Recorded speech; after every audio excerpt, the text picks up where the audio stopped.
Level 1. Rhythm.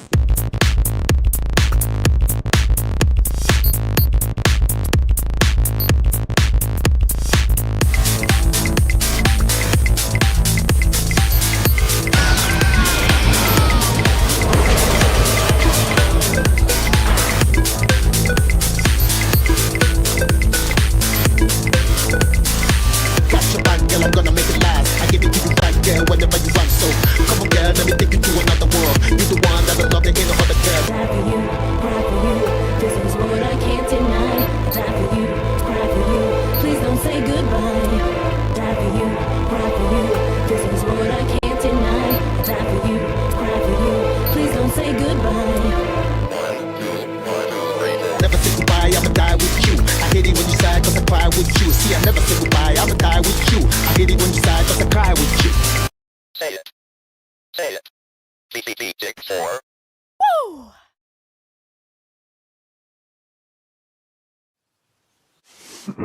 The end. What's The up, one fate that awaits us everybody? all. All my wonderful players out there, how you doing this again? For every This is beginning, Torrance there is Hudson, conclusion. also known as Hud Zero, For every aka birth, there the must Ironhearted be a Xbox, death. aka A once peaceful land the is old school quickly gamer, and seized welcome and terrorized once by the again to another paramilitary episode organization of Gaming ENE Trouble. Corp. Man, Enacting a large-scale What a week. multi-front we had invasion, Nintendo, they conquered armies Indie across Show, the world we in had, little time. a few other things that All are going this was on out there. accomplished thanks to the unquenchable and of course, ambitions of a single man return. named Lord Ruse. The He return struck down of each my of his man, opponents with unbelievable power. Johnny Eliseo, The world all the way fell from to Las despair. Vegas. My God, I want to start with this guy Only right one here. threat but to first, Ruse and I'm ENE also Corp going to remains. introduce The another Oboro fan clan, favorite, led by the legendary Joe the Musashi. Neon Samurai. Throughout history, the Oh, Oboro brother, clan another has mother. protected humanity from many Guaranteed to put calamitous you in a threats. chokehold They and would stop make at you nothing tap to out. destroy ENE Corp. My man, Tony. However, the cunning Ruse is Miguel. already well aware of Hey, the hey, Oboro, player. their capabilities, and their Getting location. late. I still love you, right? You guys still love me? Good. All right, I'm your resident stealth-in-action guy. I've had some very frustrating news. But you know what? Tonight's gonna be a good night. Look who's back. My pal Johnny's back. Listen, we were starting to shed some tears, Manly tears. manly tears. Hello, dear. We were Beautiful starting morning, Angelo isn't it? and Leonidas tears. A warm was like breeze is having especially French fries with nice. no salt. It was like I can only having hope it's this oatmeal lovely too on our far. son's Yeah. blessed day. It was like Oh. having Well, your cornflakes without the students milk. can't become ninjas without going too you. far. Off you What do you mean go. I'm going too far? I'll be fine. Yeah, I mean, you are going a little too far. I'll have Oh, to listen, we miss you, Johnny. We miss you, Johnny. But I'm going to introduce Sensei, I'm going to good introduce morning. Okay, go ahead. Hold on a second. I I'm know gonna you're introduce busy you leading right, the clan okay? and all, but some of the Return class is struggling with that move back. you showed us. I mean, All not the way me. from Las Vegas. But if you show me how it's done, 2020 I'll be sure to pass it on to the time. rest so we can do the The Oboro ladies' clan man. justice. I'll be waiting at The the far one end of the who is field. all about the collectibles. The one who is guaranteed to get those achievements. My man. The return of the Mac. Mr. Johnny Eliseo. What's going on, players? Miss me? Well, I missed you guys as well, but I had to do my thing. I went to Evo, had a blast, it was wonderful. I just wish that weekend never ends. So, I'm going to share all the great stuff from Evo to you guys, and all the wonderful memories that I built there. So I cannot wait to go back next year. I'm going to have to do another big plan. Oh yeah. So, without further ado, What? my friend, Who are you? my family, What are you doing here? my buddy, my pal, my confidant. A pretty flower. I'm Ripe actually for the going picking. to present to you a nice little Don't come any slideshow closer. that I Tell me who actually you did are. All the misadventures I am just one That of many my who serve friend- Lord Ruse. Johnny Eliseo Your whole had. clan dies And not today. only that, What? his awesome cosplay Once as the well. Oboro clan's out of the This- picture, my friend. Nothing can stop Yeni Corp from Epic taking over the adventure, world. Not worth it. Say your prayers. So I hope you I'm guys going to deliver tune your in heads to Lord Rue's personally. and enjoy this awesome video that I created. Oh, nice. Are you guys ready? Are you Ready to see what cooked up, dude. Don't put it on our screen so we can see it. Oh yeah. I want to show you guys. It's gonna be worth it. So just give me You said one they're here for the whole millisecond. clan? I'm gonna put that together for Sensei, you guys. we have to hurry to the dojo. Do your thing. Excellent, excellent. You guys ready? You guys Well, I'm ready? chilling out in the moonlight. I hope you are. And here we go. 1, 2, 3, go. Roll 2025. Okay, so right here, I'm going to explain it to you. I met. Okay, if you can stop the video, stop the slideshow. Oh yeah, I want to subscribe. if I can do that. Yeah, go back to the beginning of that. Sure, there's no problem. Okay, here we go. Alright, and then I want you to pause and go to the next. Here we go. Okay, yeah, pause that right there, and then and I want to start that right there. That's my homie, Uncounted Carlos, one of my best friend cosplayers. He's amazing. This Goro was, oh my god. It's like one of the best Mortal Kombat cosplayers. And Leo Wright is the Mortal Kombat co-creator of the Legend show, John Survivor, which I met for the third time. Still never meet that cosplay I did over there last year at the show. And had a good talk with him. I was able to bring my copy of Mortal Kombat Solid Zero, and I had him sign it. So that was awesome right there. So yeah. Good time hang out. So, go to the next one. Alright, yeah, hold on 1 second. I've actually got one of the viewers that they can't see what they're saying. So I'm going to stop it right here for now. Oh, wow. Go back to it. And I want to make sure they can actually see it. Because they actually want to view what this talk about. Don't be in the background is waiting. Yeah, maybe you should like lower down or something. Yeah, put on neutral. Instead of back. Oh, that's demo, yeah. by the way. Yeah, great demo, by the way, guys. If you haven't played the demo, you know the art of vengeance. Do it now after the show. Alright, so give Amazing. me 1 second. I'll fix that right now. Alright. And we will... I'll get to that 1 second. Alright. Alright, here we go. Now I see what's going on. Yes. Okay. I fixed that part. Alright, so here we go. I'm actually going to put it back onto on the gaming spit right now. Okay.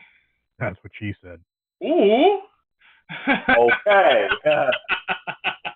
You bad boy. All You a bad boy. Okay, here we go.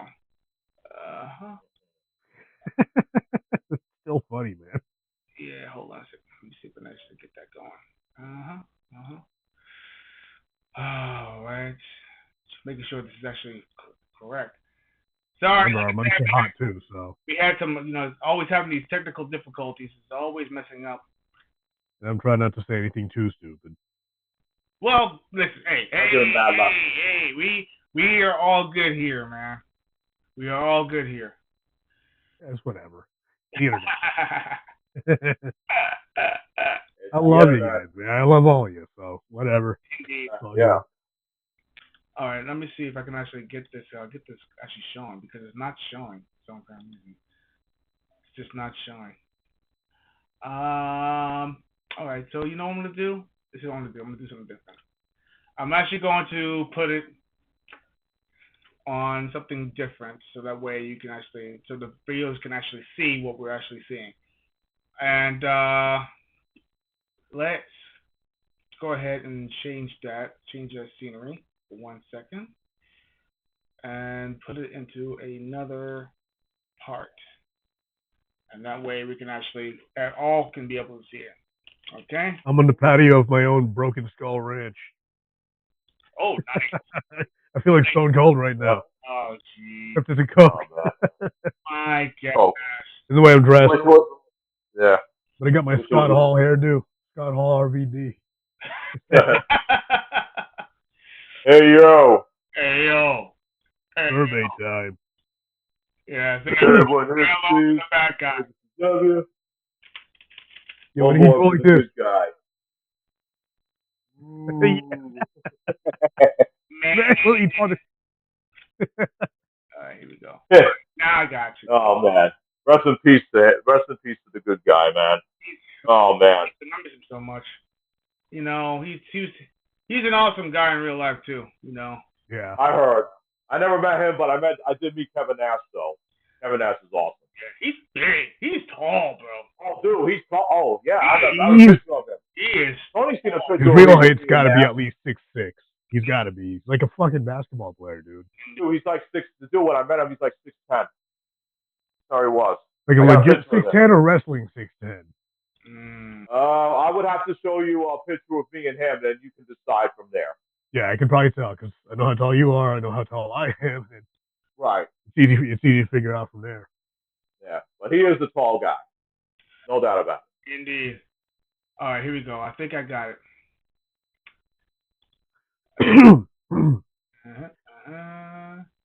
Go button, zoom place, screen, picture. I wonder what the chat's saying in YouTube. Yeah. We'll see. Yeah, I'm trying. This one doesn't take me off. I'm trying to see. It's good. It's real watching. It seems like we have to screen. YouTube sucks. Well, you know what?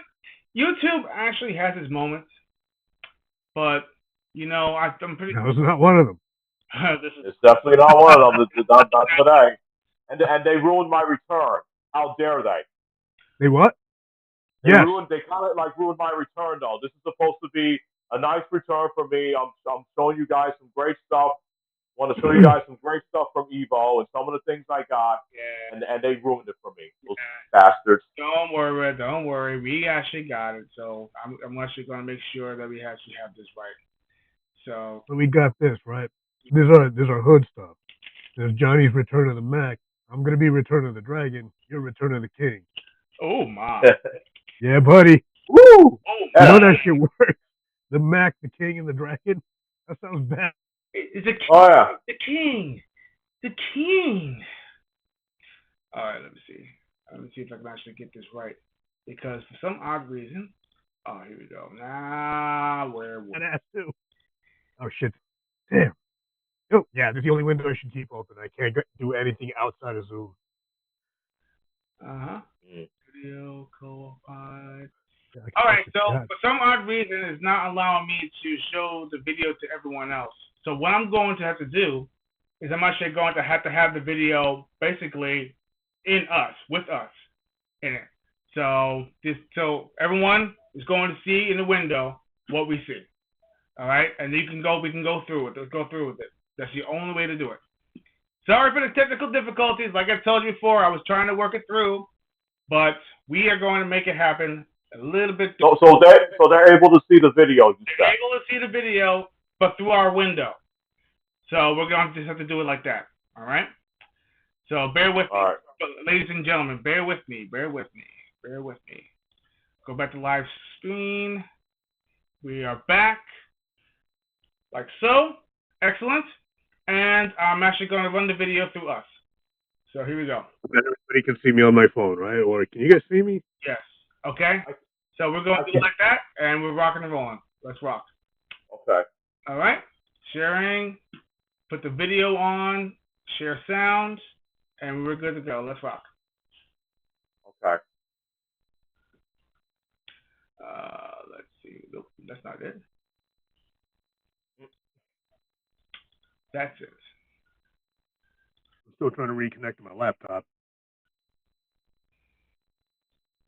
Okay. Johnny's top. I could only see like half of it though.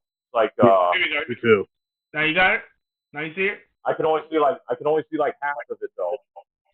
Okay, there we go. Now I can see it. You can see it? Good. All right, here we go. So you can go ahead and go through with it. All right, you can just pause that. All right, here we go. I don't think the people. I don't think the people could still. I don't think the people can see it though. I mean, I'm looking at the live video right now. I don't see people. I don't see the video up.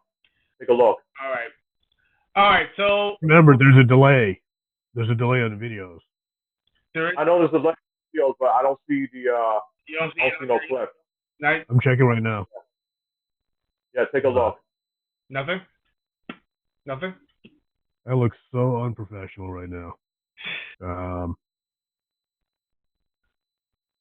All right, I'm looking at the. I see a video in the background. I see a little video on the bottom center. Okay. I see that too. And I was actually trying to work out the. Hey, anime chick. That's not Yoko. That's Joe Musashi's wife. Yeah. If you haven't played the demo, well, if you haven't played the demo yet, Tony, you should play it. Yeah. All right. So this is what we are going to have to do. I'm going to have to. Can we just show like pictures or something? Yeah, I'm gonna do it like that. Just gonna do pictures. Just, this is show the pictures. That's all. Yeah. It was gonna be a cool video too, man. It's gonna be a cool. I know. Man. Okay, that's fine. We'll do it. We'll do it old school. Yeah. We'll do it old school. What do you mean? We're doing it live. It's the first time. Fuck it, we're doing it live. That's terrible. I'm sorry. All right. Because it seems like it's not working. Showing the video. It's not working at all. So I'm actually have to get all the images. We're just gonna imitate every frustrated radio DJ. Oh man. All right.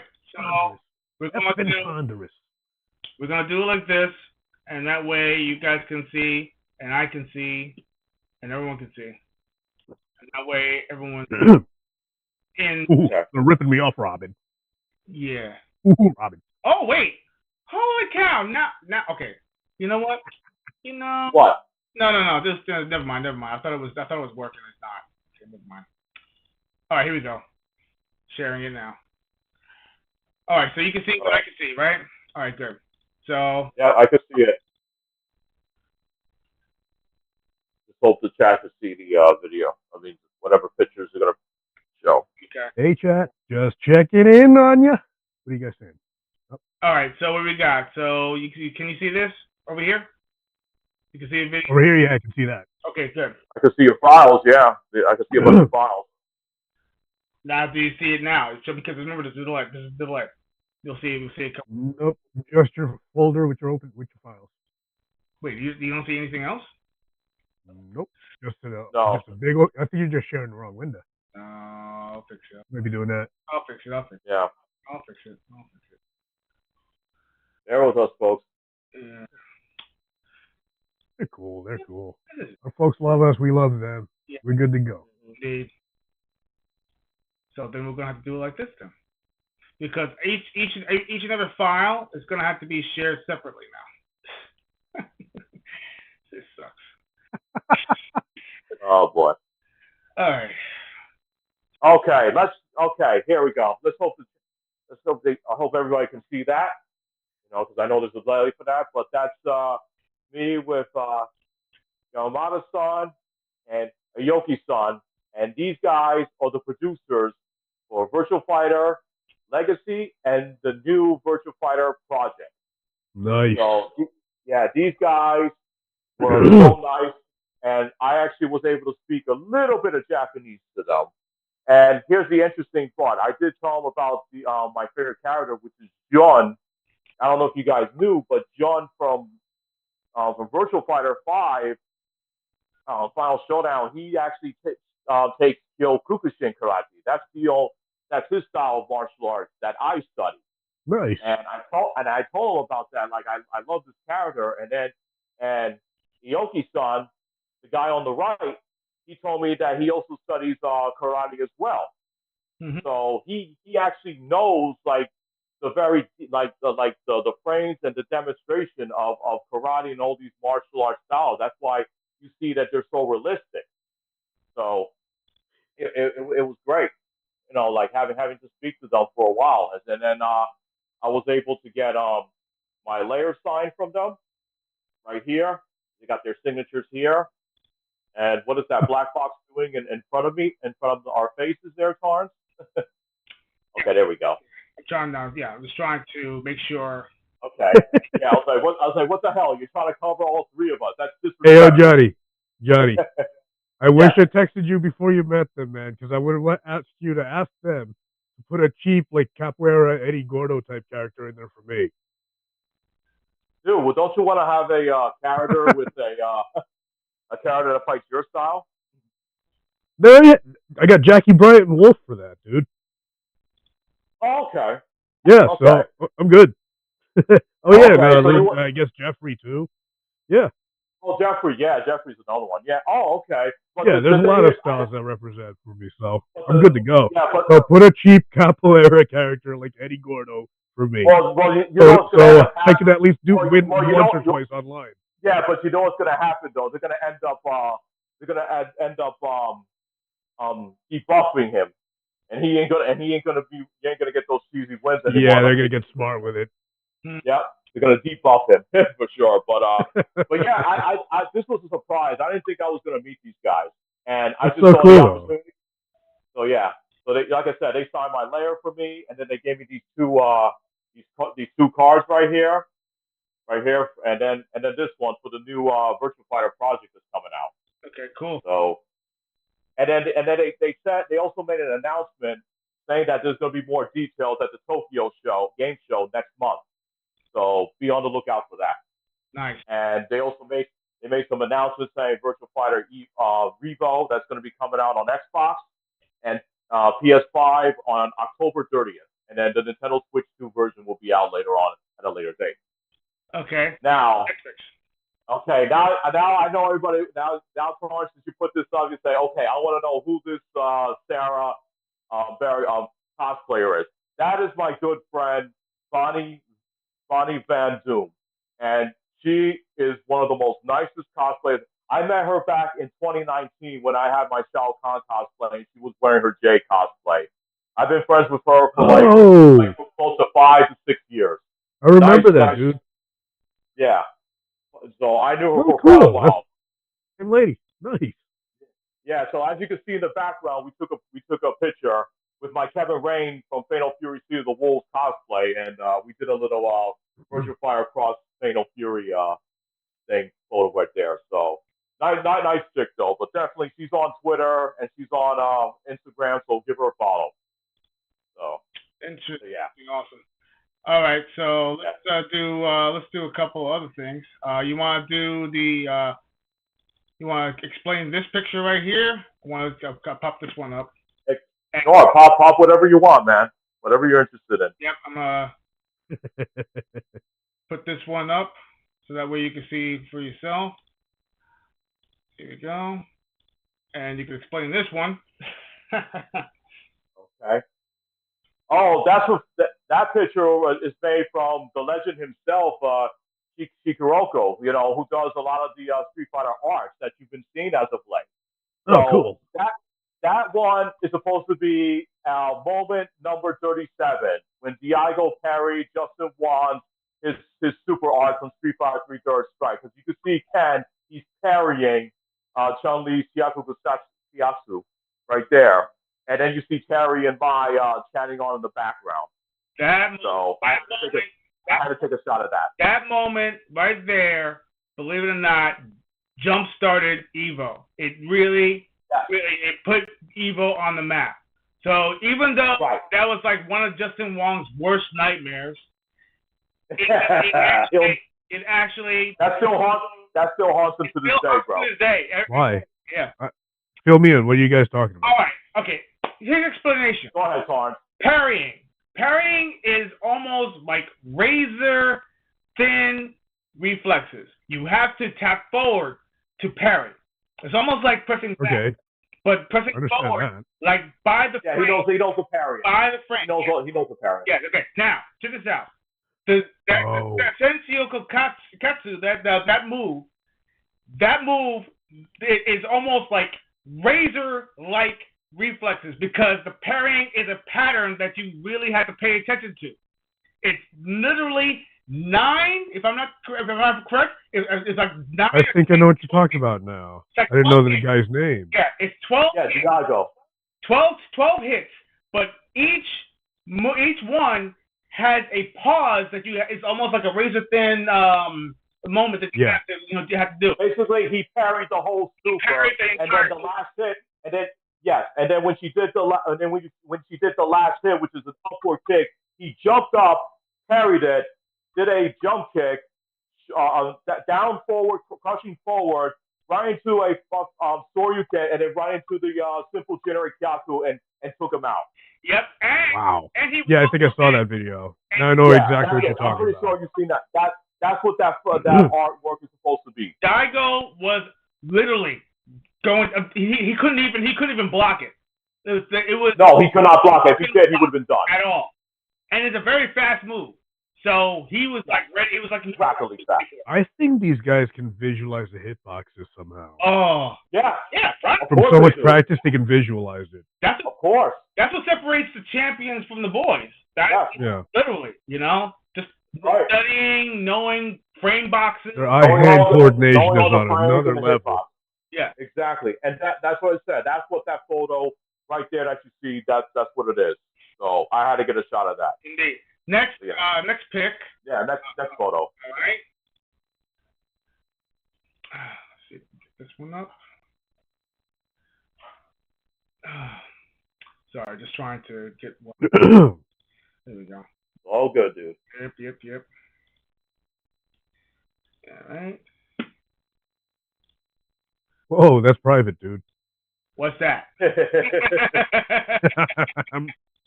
This guy gets it. Oh my. All right, here we go. All right. Okay, so that's right there. That's the Fatal Fury. That's the SNK's booth right there. That you could try out, and you could actually try to win some prizes. You could win like a label for your joystick, or it's like magnet art boss, and plus they give you stickers over there, and plus you could try out Ken Masters early for free. Wow. Over there. That's pretty. You get early.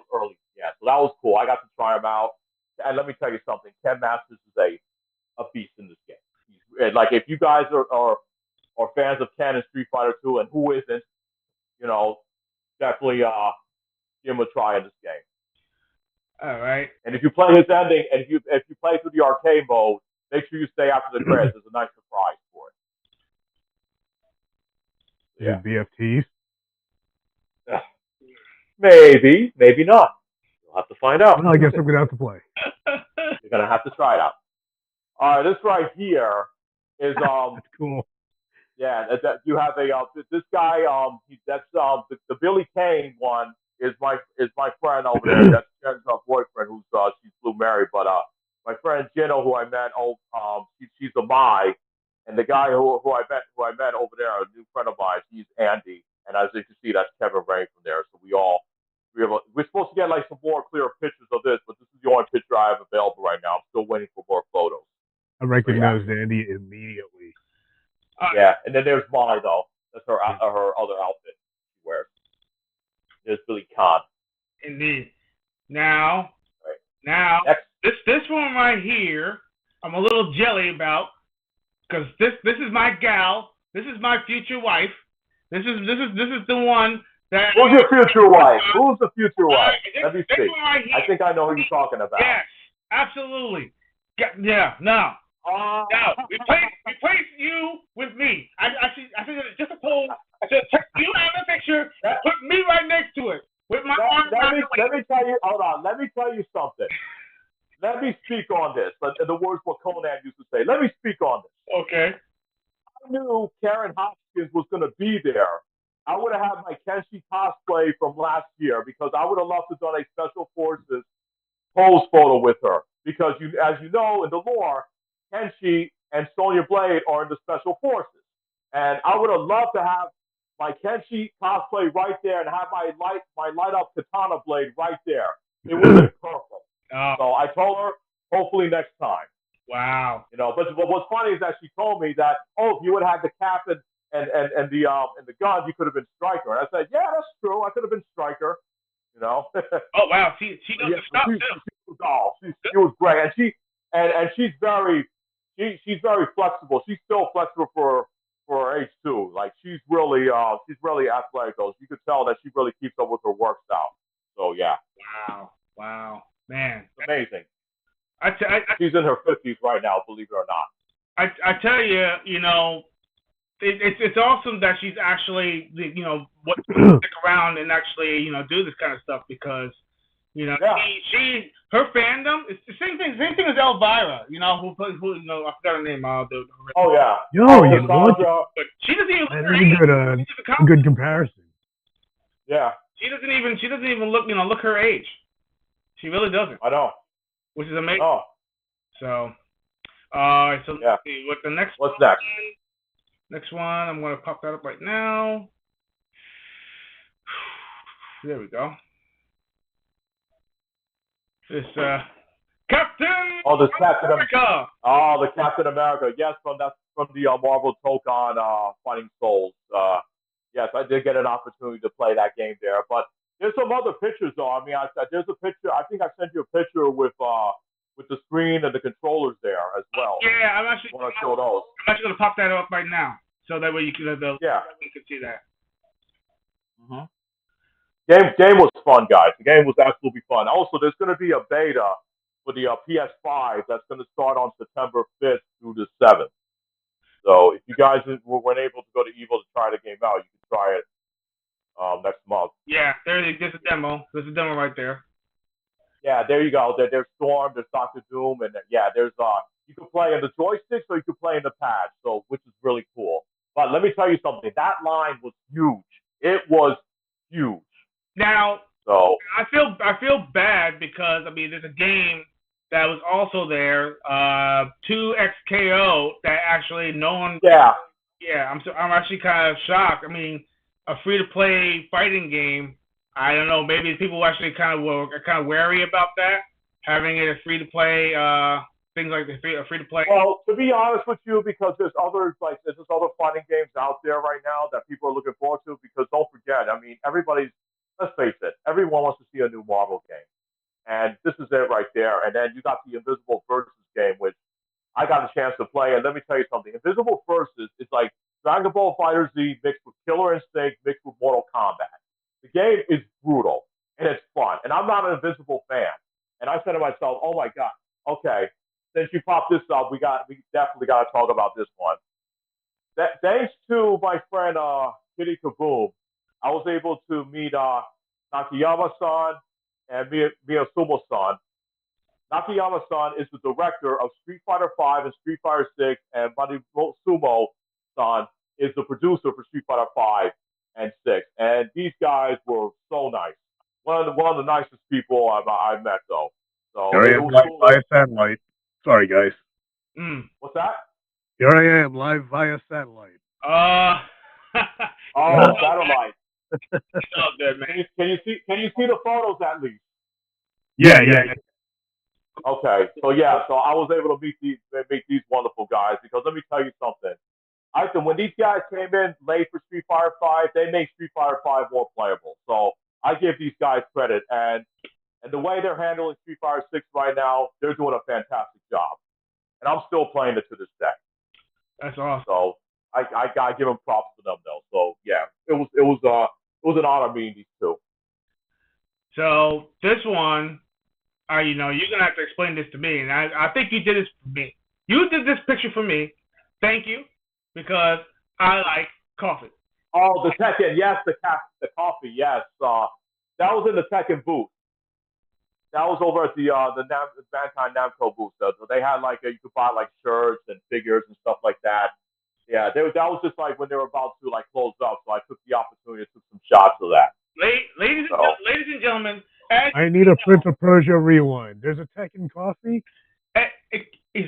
Oh, don't forget that Hispanic chick though, the Peruvian chick from Tekken 8 though. So that's what it's supposed to be. Oh. Okay. She's my I'm not that learned on Tekken 8 yet. She's all about the caffeine. Oh. Yeah, it's all about the coffee, baby. Cafe. It's all about the cafe. There you go. It's all about the cafe. Yep. Yes, sir. It's almost like caffeine nicotine from freaking Samurai Show. Oh God, I remember that. Wow, what an odd character. I remember That game had some odd characters, man. Oh yeah. The little green goblin guy too, with the Freddy Krueger glove. Oh yeah, big Freddy Krueger glove. Oh, that's Jenna. That's Jenna. Jenna. It was a damn shame that he wasn't in the latest Samurai Showdown game, the new one that came out back in 2019. I was like, why the hell did they not put that guy in there? Yeah, he's like their Blanca, man. You got to put him there. He's a major character. Yeah, that was a shame. Major character. Yeah, such a shame. So, but this one right here, you know, this is one you guys tell me about also. Sure. There was I think there might have been an attorney that was going on. It looks like that's just the booth right there, and then over there, you know, there's Armor King that they already got a date for him. He's coming out in October. Okay. So they're like promoting it. So they got that's the booth right there, and these are people that can play and stuff like that. So yeah, that's what was going on over there. Okay, Tekken 8, not bad at all. I just wanted to take shots for the booth for people to see. Cool. All right, you guys. Let's get to the good stuff because you know we're gonna be on this thing all day. Let's get to the video. Let's get to the video.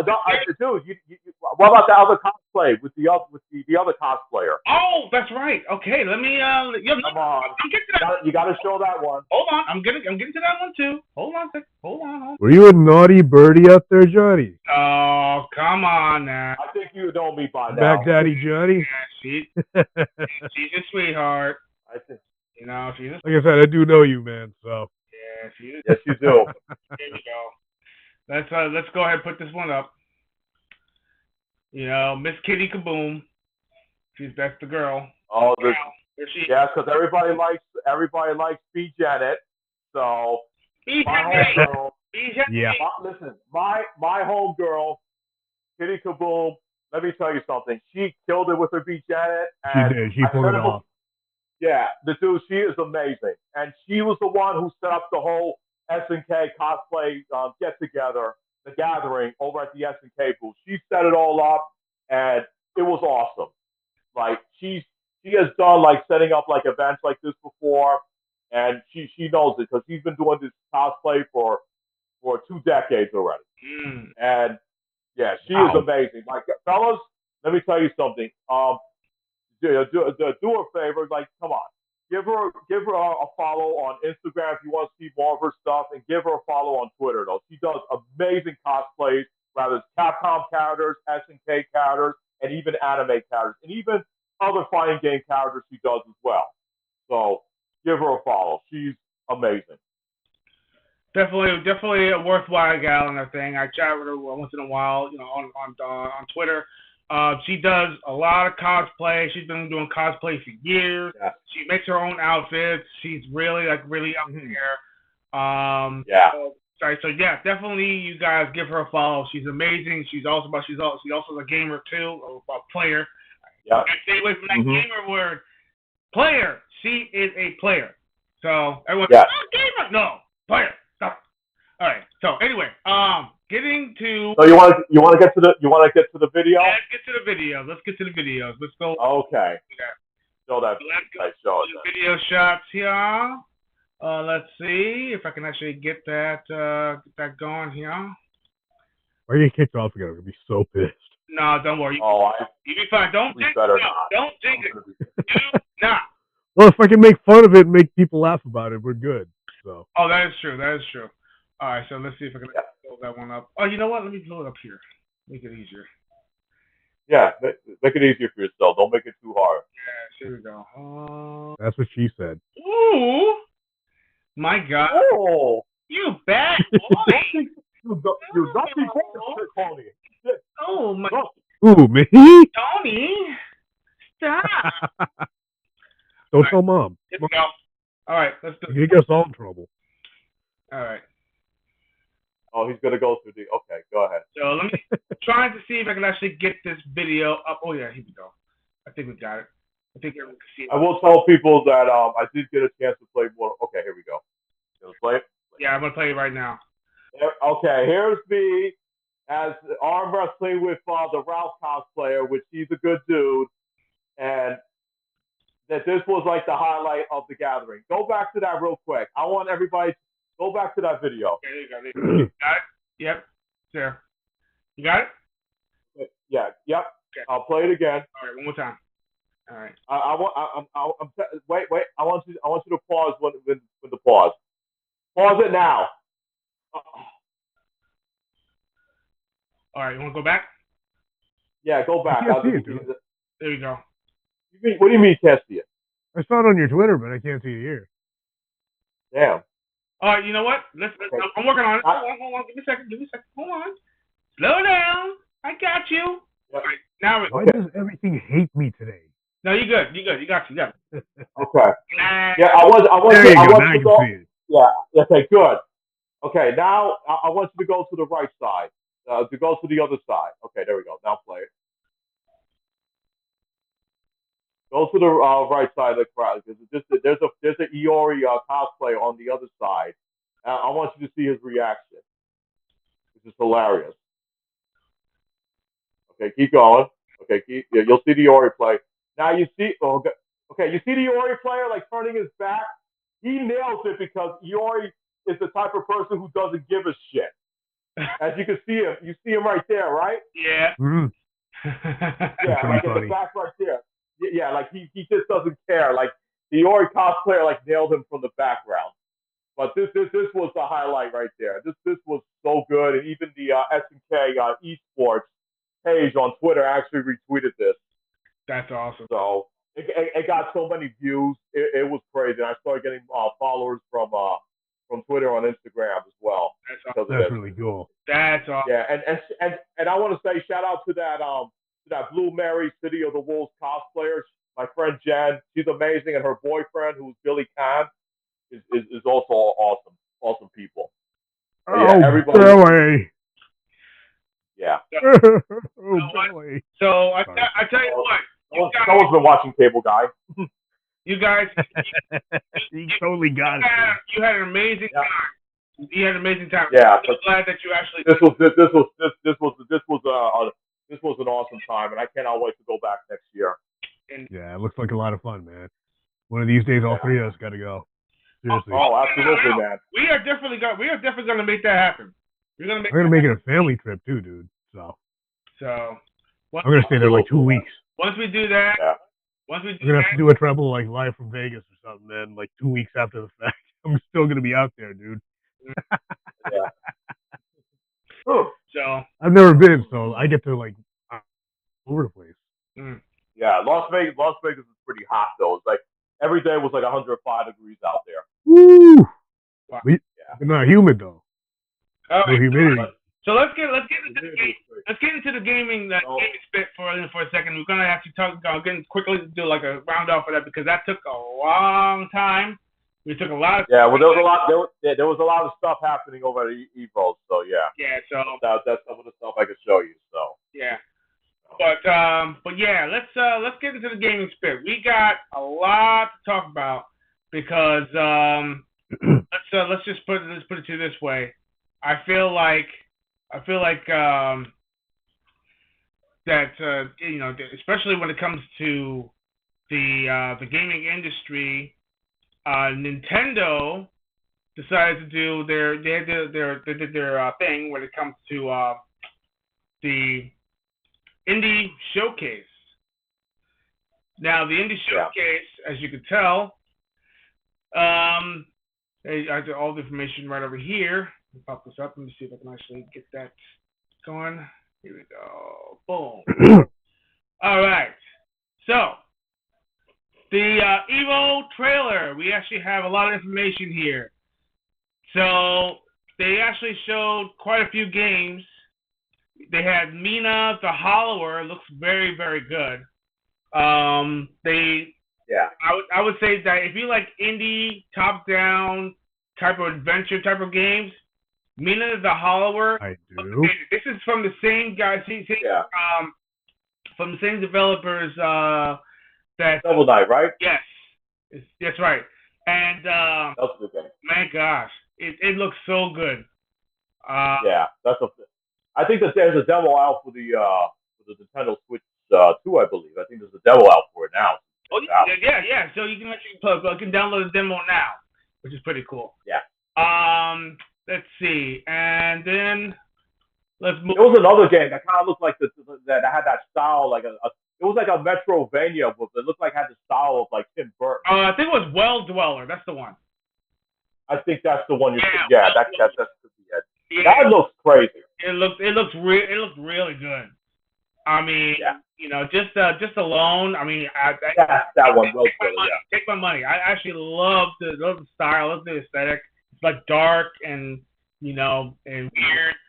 I mean, if you like anything that deals with traveling through different stages, kind of like almost like Castlevania, the Castlevania Symphony of the Night, you'll definitely love it. Yeah. It's like I said, it's like Metrovania, but the style reminds me of so many like the Tim Burton films. Mm-hmm. Because the one boss kind of reminds me, looks like it's straight out of Beetlejuice or The Corpse's Bride. So there's another game that's very, very weird, and it's like pixel-like. It's almost like a survival horror type of game. It's called Neverway. It's I believe it's actually coming out for the Switch 1, but I think it's playable on the Switch 2. Neverway? Yeah, Neverway.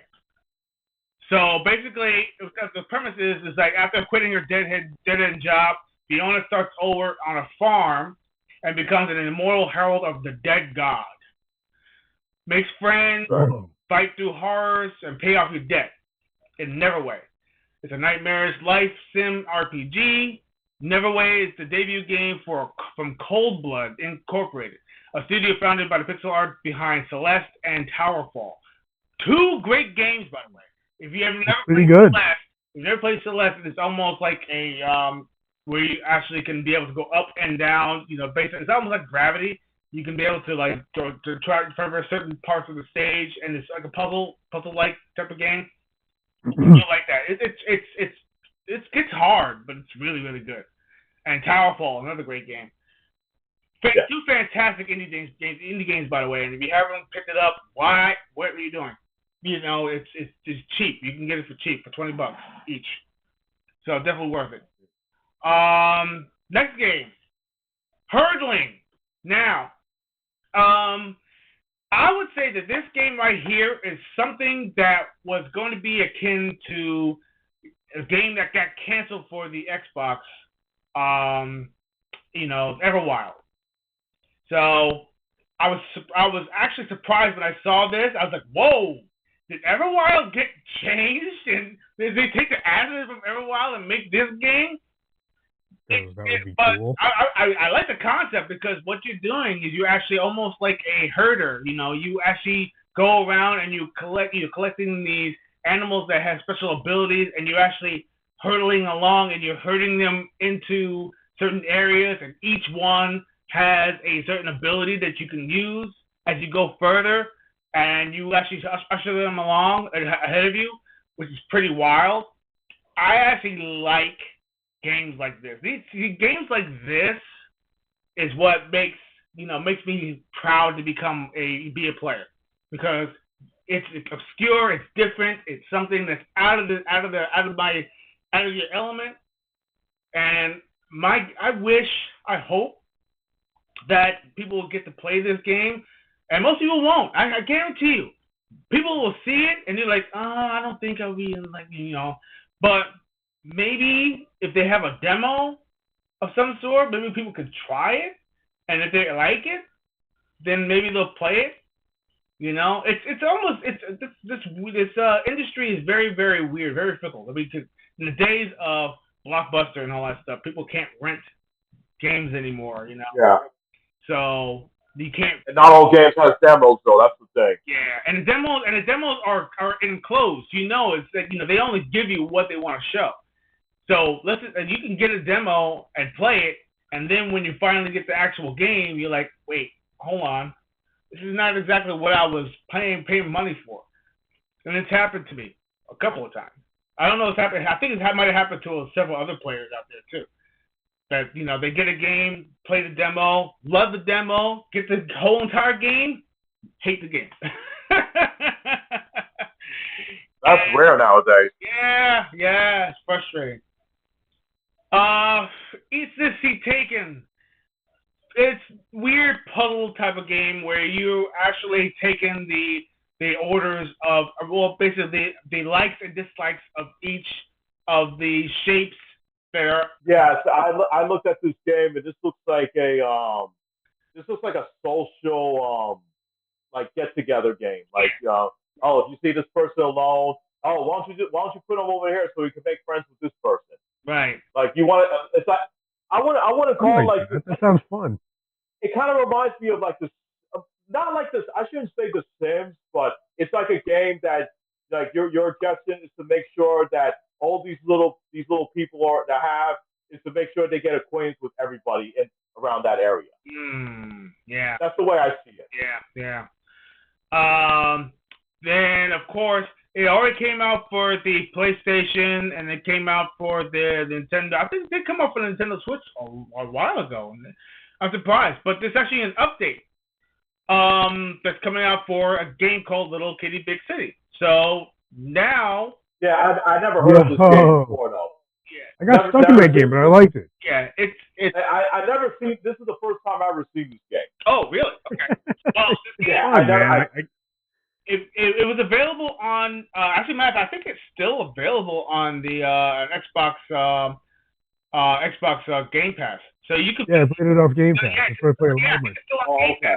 So you can try it out for yourself, and I'm pretty sure this update is going to be available also as we speak. I believe the update should be available now, if I'm not mistaken. Okay. So yeah, so that's definitely worth a playthrough, and it's almost like a mission-based type of game where you're a cat, and every single mission is always a cat-like thing. Yeah. So yeah, like knocking over bottles, going over fences, meeting up with certain individuals, do a little mischief, stuff like that. Yeah.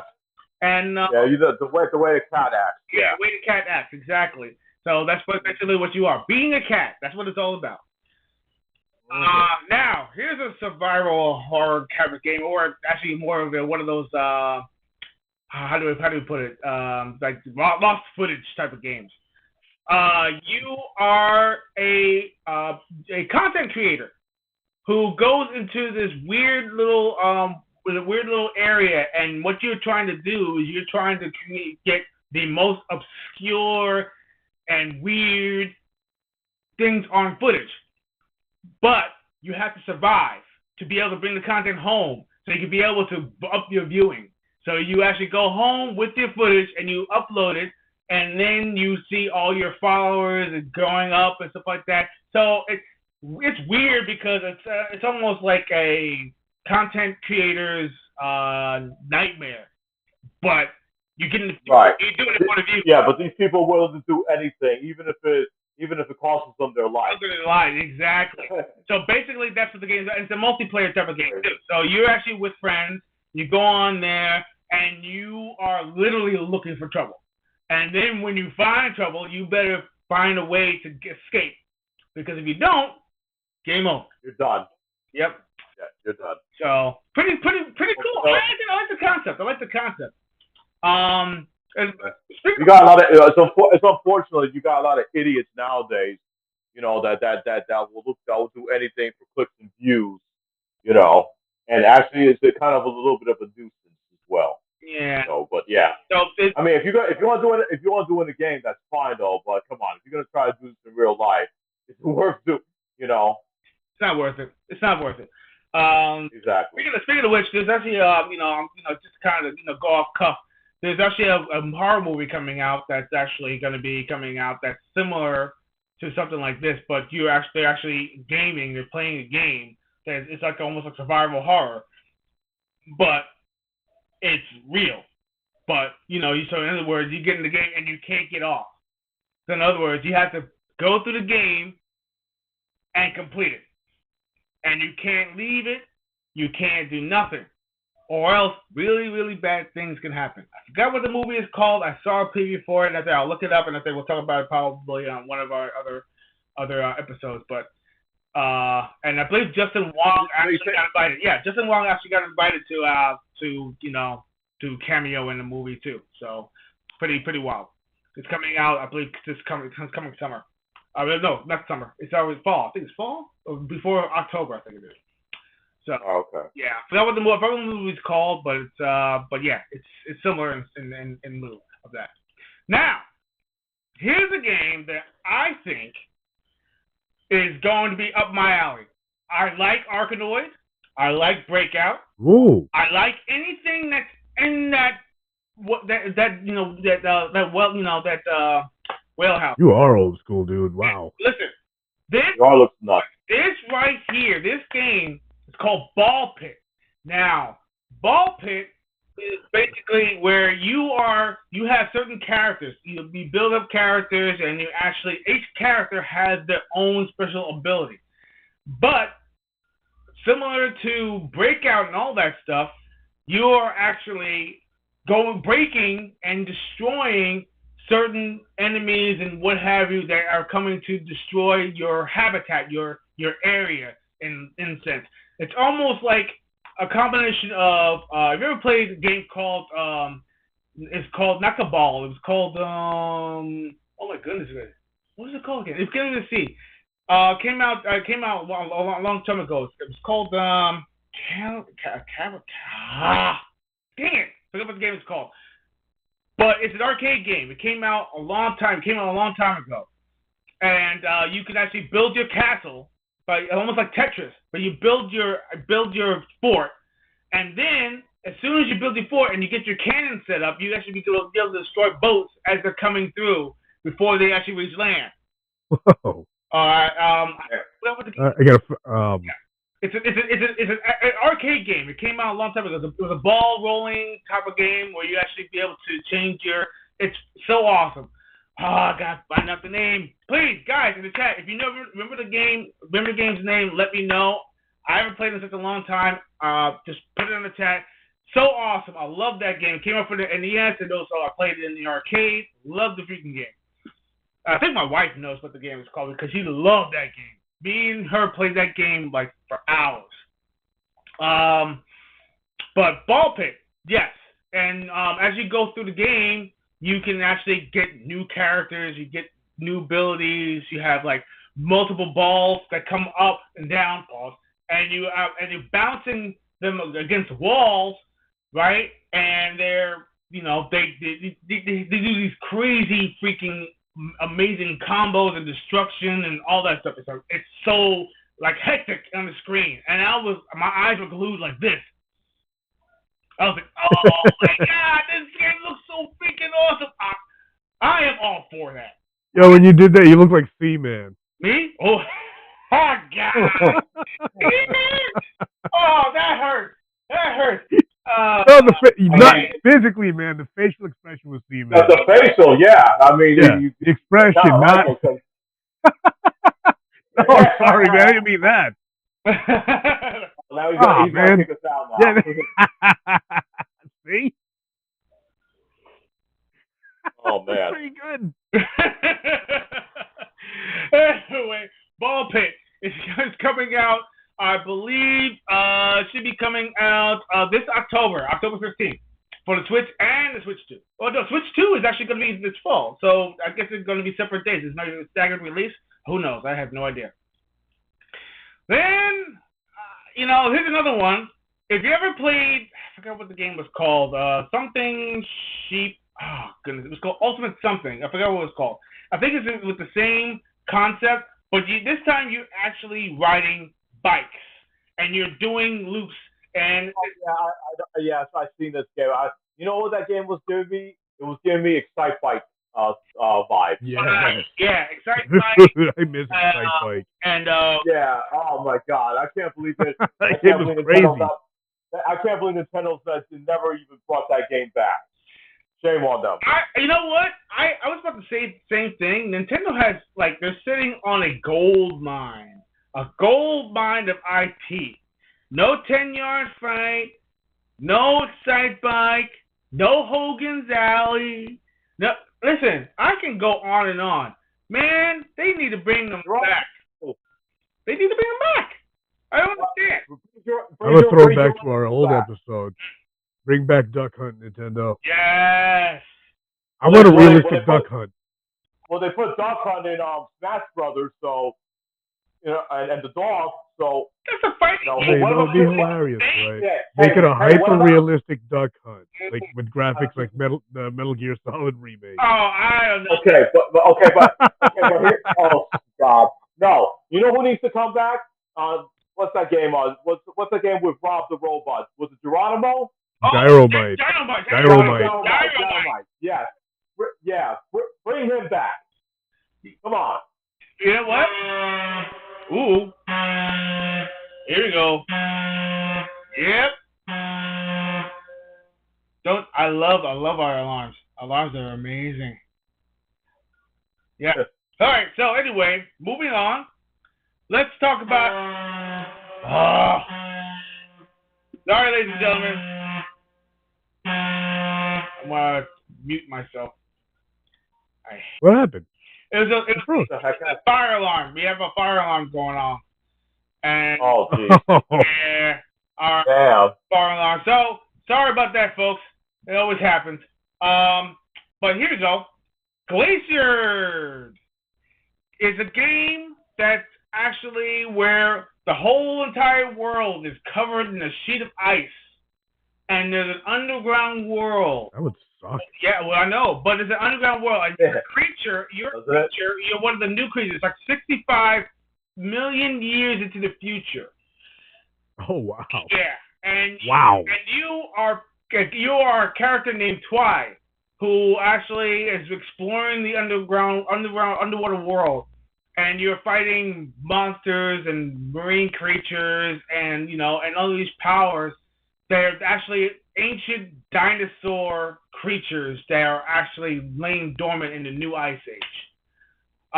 Cool. It's cool. It's almost like an underwater Panzer Dragoon, except without the that, or I could say like it's like Echo on the Dreamcast. Yeah, that's what I was getting a feel of that. Yeah, but except you actually have weapons in this one. You have like ice weapons and all that stuff, and you can evolve your character and upgrade them and stuff like that. Bigger wingspan, faster swimming, all that stuff. So that sounds cool. It sounds like fun. I might get into that. I mean, maybe in the future. I think. Does it play like that? Hopefully, Nintendo won't seem like that. Well, I think it's almost a first-party character game. So, you guys ever play Maneater? Maneater. The one with the shark. He plays a shark. Oh, yes! Oh, does it play like that? Because that is fun, dude. And there's a Jaws game. That game is so much fun. Yeah, there was also Jaws Unleashed as well. That's another one that was good. Yeah, but I would say I think Maneater actually eats Jaws Unleashed. Oh, Maneater's like over the top. Yeah. Maneater's insane, man. I love it. I'm flopping around on the beach eating people. Yeah, you just fucking, It's messed up. And you get armor and stuff like that, and you can upgrade your freaking shark and, be able to fight. It's a great game. So if it plays like that, I'm in. Wow. That game is fun. Yes, it's ridiculous. Winter Burrow, it's already been, it's actually another game that's actually available for other consoles already. I mean, they're actually bringing that game to the Switch also. Well, I mean, if you actually remember the premise is basically you're a young little mouse who actually is trying to rebuild their burrow, and by Pine Creek. And you gather bait, crabs, and all that stuff, meet locals, and also you get to actually avoid menacing creatures that might just threaten to destroy your habitat, so to speak. So it's like a survival game, with mice. Then again, this game called Letters from the Past Undusted. It's a indie type of story, that type of game, where you're actually trying to find out, return to the home, mother's passing, and you're trying to gather through the old goods and everything to rekindle the memories of your grandmother, of your mother. So it's a heart-filled type of game. Not my cup of tea. But if you actually like anything like that, I'm pretty sure you like it. Then let's go another game called Tiny Bookshop, where basically you are a bookshop owner, and you're trying to build up your bookshop and decorate it, and also try to advise customers with new stories and all that stuff, and try to make friends and accommodate them and yada yada and so on. And another game that's not really my cup of tea because if you like it, if you like this type of games, maybe you'll be into it.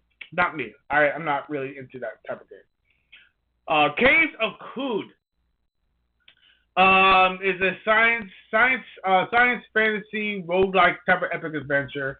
I actually only saw it briefly because I kind of was there. I had to go, do something before when it was going up. I forgot to pause it, but it's cool, because you're dealing with mutations, mutant kind of kindred, retro future, cataclysm. It's like a simulated world. It's pretty wild. If you like anything dealing with like a top down narrative game, I don't know. You probably like it. I like dealing with the top down. Yeah, but it's not the type of top down that you will like. It's not that crazy when it comes to like gameplay. It's not Diablo. It's definitely not anything else like that. Then you got Strange Iniquities. I can go on and on. I'm trying to get through this because there's a lot of games that they showed. Open Prison Peak, a picture type of game. Okay, let's just put it this way. If you want to see more type of games, this one right here, as a matter of fact, I'm skipping all those, but I'm getting to this one right here. Get to UFO 50. Yes, thank you. Please get to that one. Yes. All right. Now, please. UFO 50 is a collection of single and multiplayer games that spawn different genres from platformers and shooters, roguelike RPGs, and basically what you're doing is you're going through the library, right? And you're actually trying to provide connections and learn about UFOs and fictional 80s games, companies behind games, experience some shared universe, including sequels. There's the beat 'em ups and there's some hack and slash games in there you could play and shooting game. Oh man, I was like, wow. Yeah, it's awesome. It's really, really cool. I think they have a video here too, so people can actually. We're looking for a game list. Yeah, it's here you go. So as you can see yourself, it's like an 8-bit style type of games. And Is it only on Nintendo Switch? It's only on the Switch right now. Wait, it's on free. I think for now, I have a feeling that they are definitely going to have this game for other consoles. But for a library of 50 games. Yeah. Now think about this. Each game is a familiar type of game that you may have played for the NES. Now it's not it's not the game by name, but the gameplay and the style are so similar. You'll know. And you'll know. Yeah. Look at this beat 'em up game. Made by Moss Mouth. Now I am down for that. 50 different games, all different genres that you get to play just to figure it out. The mysteries of UFOs. Right, exactly. It's good though because at first when I heard about UFO 50, when they said they're gonna have 50 games, I just hope these games are good though. Remember that piece of crap, that Action 52? Oh my goodness, 50 horrible games. I know I don't want to bring that up, but I was getting a little bit of vibe of that when they said UFO 50 is gonna have like 50 games. I was like, oh, they better not be crap games. when I know what you're thinking, man. Yeah. Your initial thought, I know. And so I said to myself, let me see this trailer. And then when I saw that trailer, I was like, okay, this is good. this is good. I'll definitely try this out for sure. When I saw they showed those games, I was like, yeah, this looks good. So, here's some distressing news. Well, not really distressing. It's just actually some news that just popped up. Oh, come on! Do you have to put a news from Jason Strider? No, look. Jason Schreier, he wasn't the first one that brought it up, but I had to put him in there because people actually know him. Oh yeah, I mean, he's actually one of the most shady people in the industry. But I saw this on Twitter and I was like, I'm not surprised that Contraband has been canceled. Yeah. From all the stuff we've been seeing that's been going on with Xbox. But anyways, about when I see Jason Strider's name, I just get a little irked. Okay, now I want to give my 2 cents to this because I actually had to look at the context. You always got to read between the lines. Everyone's saying that the game has been canceled. Now read the words it's actually saying. It says update on Contraband. Over the past several years, Avalanche Studios Group and Xbox Game Studios, I'm going to read to you like a 5-year-old child, have collaborated on Contraband.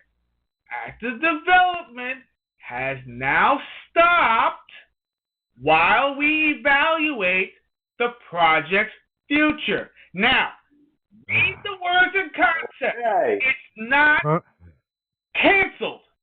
It's on hold. It is not canceled. People need to stop saying, oh, the game was canceled. It's not canceled. The game is on hold. They said the development has stopped while we evaluate the project's future. We are thankful for the excitement and we've seen from the community since we announced it, and we'll give an update on what's next as soon as we can. Now, ladies and gentlemen of the jury, okay? Can you please explain to me why people are just jumping the gun and saying that a game is canceled when it clearly says that the game is stopped while we evaluate the project's future? Okay? So, because of all the layouts, because of all that stuff that happened, people are already assuming the worst. Please, ladies and gentlemen, please stop the gun. Stop jumping the gun. I know you want to try to get content. I know you know what the problem is, Sarge? Yes. You know what the problem is, Sarge? Is because people don't care about it. Denzel Washington said it best, though. He said people don't care nowadays. They want to be the first ones to put it out there, whether it's true or not. And that's why people don't like listening to the news anymore nowadays. I have the interview with what Denzel said. That's why I don't like it. So, yeah, that's why people don't trust. That's why people hate the media news nowadays. That's why they hate them. And you said Jason Strider was the one that first put this out there, right? Yep. Okay, well there you go. That's what tells you how much I irk the guy, because the guy is a complete juice. Because what he does is that anything he sees, he'll try to put it out there. But he wants to be the first one to put it out there. That's how he does. That's how he does. That's why people don't like him anymore. Like a grifter. Oh yeah, he is. He definitely. That's why people in the whole gaming industry, they don't like this guy. And I don't blame him. I don't like him either from all the stuff I read about him. Look. I mean, this is the reason why. And I mean, actually, this is good news. This is actually also like breaking news. This actually happened, I believe, between yesterday and today. Digital Foundry has finally become indie. They actually broke away from IGN. Now, and they for good reason, by the way. The big media outlets are starting to lose followers and they're starting to lose money. Mm-hmm. Okay, now let me tell you the reason why. Customers or players out there, or better yet, the usual consumers, the people who actually watch their content, right? They are starting to lose their interest in console war rhetoric. It's old. It's dated. It's horrible. It doesn't have the same punch anymore. Xbox is no longer, into that type of competition anymore. They are into games. Basically, they don't care where you're playing their games as long as you get to play them. And you know what? I like that concept. Video games should be video games, should be video games. If you actually go to the arcade, do you care if it comes from Konami or Capcom or whatever? No. Do you care if that is actually fun? Yes. Do you actually care where the arcades, where the actual arcade the thing came from? No. Do you care that it's there? Yes. Do you care that you actually be able to pop quarters in and play it? Yes. When you actually go to your friend's house, do you say, ew, oh, it's Nintendo? Or do you say, oh, shoot, can I play this? Yes. I want to play this. Boom. Okay? This is going back to where the roots of what video games came from. I did not care about console wars. I did not care about who has what console. I didn't care. All I cared about was the games. I got a funny little story about an arcade. Oh, okay. Now that we're on this, you're talking about like people don't care about what company it's from. No one cared. No one cared. You remember back then sitting in the arcade, they just knew the name of the game. They didn't even know the name of the company. But I was a little bit different. When I saw good graphics, I wanted to play it. And if the gameplay was bad, I thought I just sucked at it. When looking back, the gameplay was awful. You guys remember Guardian? Right. Yeah, of course. That's the game I'm talking about. It feels like it's impossible to hit somebody. Yeah, of course. The clunky way they walk. Yeah. But I thought it looked really cool, and I didn't care who made it. I wanted to play it. See, and this is the reason why, when it boils down to video games in general, video games should be all about the games. I don't care what console you're on or whatever it is. I don't care. If I get a chance to play it, great. Yeah, I get it. If you don't have this console or this console and you don't get to play this game because you actually own this one, okay, I get it. Go to your friend's house who actually has it. You can play it. Or if you get an opportunity to save your pennies and be able to get that console and then get the games, great. But stop with this. Your console sucks because your console doesn't have this game. Oh, this game is you can't play no God of War on that. You'll never be able to play God of War on your console. Your console doesn't have games, man. I just can't stand these Sony ponies, these Xbox and Nintendo fanboys that are just going out there. What did you call them? Sony ponies? Sony ponies, yep. Sony ponies. That's what they're called? Yes, that's what I call people. You gotta be kidding me. We've been calling them for a while. Yes, we've been calling these. Listen, I tell people that, okay, I'm not a Sony fanboy. I'm not a freaking Xbox fanboy. I'm not a Nintendo fanboy. Okay, I love all video games. Okay, no matter what system they're on, though, each system is going to have their own unique games and their unique hardware. So this reminds me of high school, dude. Yeah. Well, that's true. In a way, yeah, though. It was like the metalheads. And I like both. Yeah, but I tell people like this though. Like I remember we stopped at these. I mean, when we were young, we were saying like, "Oh, Super Nintendo's better, Genesis is better," because listen, we were kids. We didn't know better. Okay. We were even double-digit age, man. So you're right.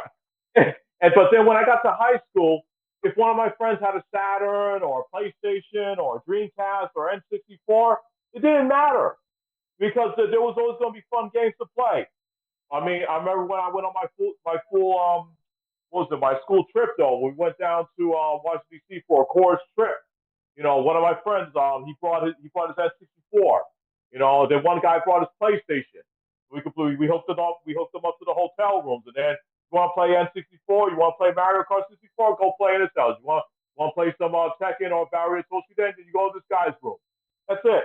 Yeah. That's the way we did it.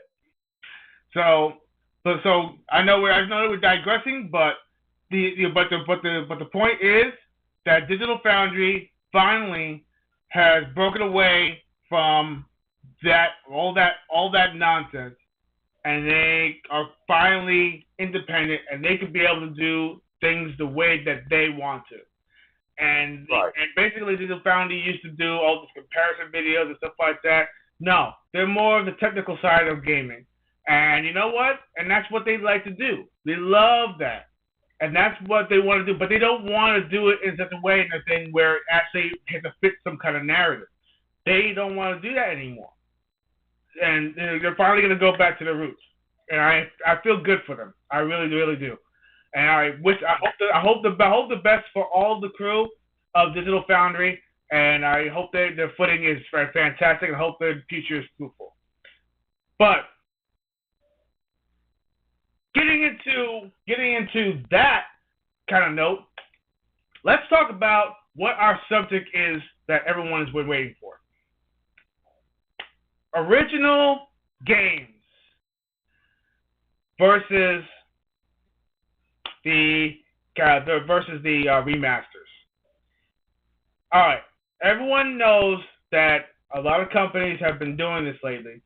They've been actually taking an older IP, not much older, and they are remastering, or they're refitting the game.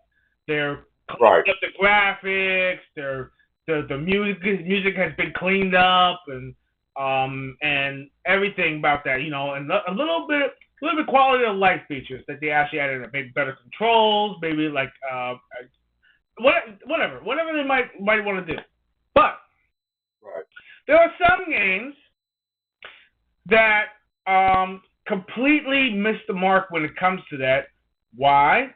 Because they want to change certain things for modern audiences. Now,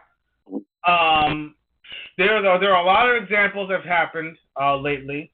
Some games came out recently, and other ones actually came out about a year ago. I want to discuss exactly what is the deal. Do we want to have remasters keep everything that they're supposed to have, or do we look at games and say, you know what, modern audiences and that thing won't care about that stuff. We gotta make it so it actually fits everybody's palate. It's gotta have, it's gotta be for everyone. So let's start with you, Johnny, because I'm pretty sure you've been very vocal about this, and there's been a lot of games that you actually kind of pointed out. So why don't you kind of give your kind of feedback on things that you've heard and things that you saw? Well, let's start the game that's right behind you on the background. Let's start off with the Dead Rising Deluxe Remastered. Mm-hmm. Now, when I'm going to put Tony into this, because unless you want to correct me, Tony, when I showed Tony this game, he was excited for it because it looks like this was going to be a remaster. They're going to update the graphics, and they'll make everything look a little bit more realistic. Mm-hmm. So when I saw when we got deep into the game, when I found out like all the stuff when the game like was about to come out, I saw they made some changes to the game. Like they changed the Look at Torrance's background. Yep. There you go. That's what. That's the first. That's another example. There's a lot more you had. Yes, there was a lot, and then there was the one where you meet the guy in the hardware shop when he said that. He said you're filthy communist, and they said that we can't use that word. We can't use communist anymore, so we gotta call them you filthy scumbags. Like, why would you like take that out of there? Because that talks about that character's like story. That talks about like his like the stuff that he went through.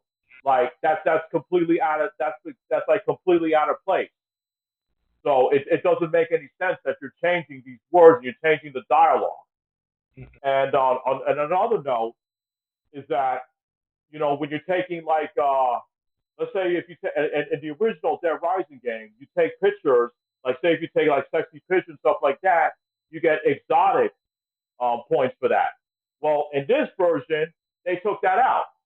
They said, Damn "Oh it. no, we can't, yeah, oh no, you can't do that anymore." That's the only place I can do that without getting arrested. I mean, you can still do it. You can still do it, but you're not going to get any points. You're not going to get PV points for it. And I'm saying to myself, then what the hell is the point of you remastering this game? Like, if I want to play this, if I want to play the way it was supposed to play, I'm just going to go back and play the 360 version or the Xbox One version. Did they take the achievement out for those? Yes. There had to have been an achievement for those kind of pictures. There was. I think they did. It was, and it's I think they It's did. probably gone. Yeah. Xbox has some weird achievements. Yeah, so the background I have, ladies and gentlemen, as you see behind me, since they don't want to have any type of stereotypes, they decided to change the character to make it look like an average white American worker. But the gloves, butcher, and the hat, basically. Oh, you have to have the safety features. You're encouraging. Well, here's the thing. You gotta think about this character. He is a filthy butcher who actually was slaughtering regular humans and everything and turning them into freaking meat. Right. So, but now you created it into an average worker, who basically have the same type of concept, except that you're giving him safety gear. You give him safety gear, so he makes it look like a more sanitized killer. So make it make sense here. This is apocalyptic stuff going on here, and you are now kind of, I guess, squeaky cleaning it out a little bit. If you get that concept. Look how crazy this is. They're trying to Disneyfy horror characters. Yes. Yeah. This is ridiculous. What's the point of doing this, though? I mean, or sanitize, not Disneyfy. Exactly, and then they also want to point. And also, I was watching some person's video. I forgot what it was, but he was showing the sales and the plays on Steam, like how many people are playing this game, and of course you're gonna believe this. This game did not sell well, and the player rate for this game dropped. It significantly dropped so low because when people found out that they censored a lot of stuff from the original game, people said, "Oh no, I'm not going to play this game." So what if you made the graphics better? I'm glad I still have the originals. Yes. Of course. The original, there's no comparison. The original game. Yeah, and then Pascal's going to be saying, "Oh, why these games didn't sell?" Well, listen to the people, and you will find out why it didn't sell well. It didn't meet your expectations. Well, and then in another, I'm sorry, I was gonna. I don't know if I want to go into this yet, but there's another game that came out recently, Onimusha 2. That's another game they censored though. I don't know if you have anything else to add to the Dead Rising Deluxe Remastered. Is there anything else that I might have missed? But there are several things. I mean, there's the cultist area that there's a couple of things that they actually kind of they actually kind of messed around with. There's a part where the police officer, the lady police officer, what they were doing. There's a couple. They actually kind of palate cleansed that one as well. So. Oh yeah, that's right. Yeah. So there's a lot of things that are so unnecessary. It's apocalyptic. The artist's vision of apocalyptic, where chaos is actually reigning and people are losing their mind. Now, I don't know what kind of fantasy world you actually are living in if you're trying to create a horror film. I will not go see a horror film if you cannot try to stretch your envelope. I would not watch it. You know why? Because it would take me out of the illusion. It would take me out of the illusion for several reasons. And I feel like they don't get it. And it's frustrating to see how this industry is really kind of, well, I wouldn't say all the devs actually did this, but some devs actually got forced into putting putting certain things or changing certain things because they don't release the game unless they do. And I've been hearing about that also. So, okay, so you were talking about Onimusha. Let's talk about that. Onimusha 2. Well, sure, on Onimusha 2. But what you said about people were forced into doing this, the Japanese developers, like they said they didn't want to do this though, but then they're in shock when they hear from the people from the Western developers say, "Oh, we have to change this," and then they wonder why they have to change this, and then they tell them, and they're like, "Oh, well, that's kind of weird," you know. Yeah. So I can't blame the Japanese developers for doing this though. It's the Western developers and the Western marketing that's telling them that they have to change this. So. But Onimusha 2, unfortunately, had the same fate because they changed. One of the costumes for the female character, her alternate character, is that she was wearing a jacket and it shows like her, like her bare chest, but you can't. Of course, you can't see her whole breast. Right. So what they did in this version, what they did in this version, they gave her like a T-shirt. They gave her a T-shirt. And people was like, "Why?" And then the beginning of the scene, you see a woman like she's in the hot bath, and you get to see her bare back. Right. And then in the remastered, you see that there's a bunch of smoke covering up her back. And I'm saying to myself, is people offended seeing a bare woman's back nowadays? Like what's going on? And then people want to know why this game isn't selling. And they had a survey up, and if you look at the comments on Twitter, people are saying that they want a uncensored version. They do not want a butcher version of Onimusha 2. They want to play the one that they played back in 2002 when it came out on the PlayStation 2. Yeah. And they're asking Capcom to please give us the original version. And they even said that, there's a survey out there. They were telling everybody, write everything in the survey. Why would you not buy this game? So hopefully somebody from Capcom will read through these surveys and they'll see why that people are not buying this version. So yeah. Those are the ones I recognize on. People will be saying, "Oh, well, it's not a big deal." Well, if it's not a big deal, then why block it? Then why censor it?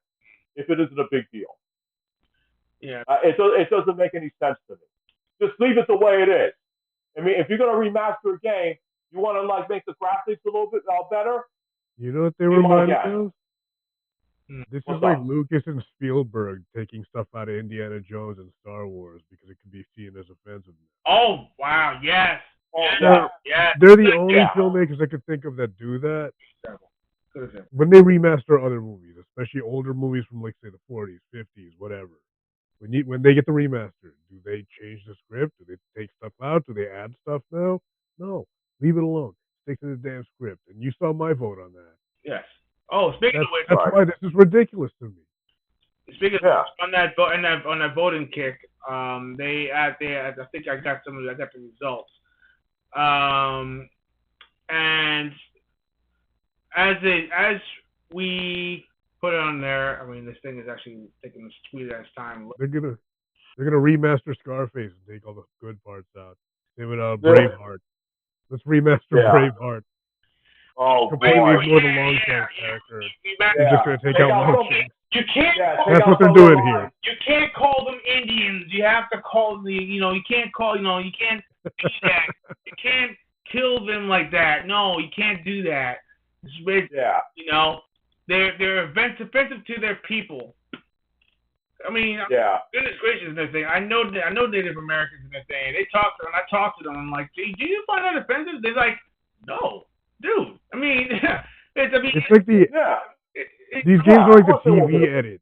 It's like you're watching the TV edit of a good movie. Yeah. On your 4K TV. Mm-hmm. That's what these remasters are. That's exactly. And Spielberg. Right, and this is the reason why people rather go out and buy the original. Like, if they want to play like the original, like play the actual game the way it's supposed to be played, then they would have to go get the system, and they would have to go get a copy of that original game. My God, that's if they want to play like exactly the way the game is meant to be played. Well, you know, and nowadays people can't afford to go get like an old system. Yeah, so the vote is pretty much split down the middle and everything, like 50-50, more like 49-50. People are like, they want the game, they can fix it up, right? But just stick with the same script, though. It's pretty much what people want. I'm gonna bring up a good remaster. I mean, look, here's a good one. Remaster. Lollipop Chainsaw, Repop. Yeah. Give me an example of how you're supposed to do it. Okay. Rewind it a little bit. Ghostbusters, that remaster. Oh. Yeah. Yeah. The spiritual Ghostbusters 3 before we have Afterlife. Right. Yes. Okay. Great game. The remaster was great too. Yes. And the remaster. And the game behind me, Shadows of the Damned, hell of a remaster. Another game. Great one. Yeah. Why? Love that game. They kept everything that made the original game awesome. They didn't change anything. All they did was they fixed up the graphics, fixed up the gameplay. They sped up they added 60 frames per second. They did everything. Like Alex Kidd. That's a good remaster. Yes. Yes. Okay. And now, that's a good example. Yes. And on top of Alex Kidd still pisses me off. You can change it from the pixelized graphics, the old pixelized graphics, to the new modern day graphics, which is actually pretty cool with the cartoon like gameplay. Yeah. And for Alex Kidd, you guys mentioned Alex Kidd, right? Yeah, good example. Alex Kidd, Toki, and Joe and Mac, the remasters. Yeah. Those are fantastic. Absolutely. Joe and Mac is awesome. Johnny, we got to play Joe and Mac sometime, man. Of course. Definitely. I'm down. Yep. Just club them. Just club them. Yeah. And throw the upper way. Go ahead, sorry. So me personally, I wanted to kind of throw in why I like Repop also. It kept the go ahead. It kept the original game with the original, everything about they made the original game good, right? And then when they did the remaster, they actually made it so it's more for the modern day. So Rainbow, Blood, and all that stuff, and they kind of quality life things. But things they wanted to fix up inside the game, right? But they kept both. It's like having Kit Kat, right? It's like having chocolate peanut butter, right? They're great separate, but put them together, even better. So I feel like if they actually had done that with Dead Rising, we wouldn't be having this conversation. But they decided to replace it. See, now here's the thing. Here's some fun facts for you. When it comes down to remastered and there was a quote that I think I had that someone actually said for like remastered games and I feel like they have here's a quote. Here we go. Yes. I'm gonna pop it up right here. Here we go. Now it says original versus remastered. Right? Now the attributes. Here's the attributes. Then you got the definition. The original version of the work, and then a remaster is a newer version of a work that's been improved or updated. Okay? Now, quality. Now, the original may have lower quality due to its age or technical limitations. But for a remastered game, usually has higher quality due to advancements in technology.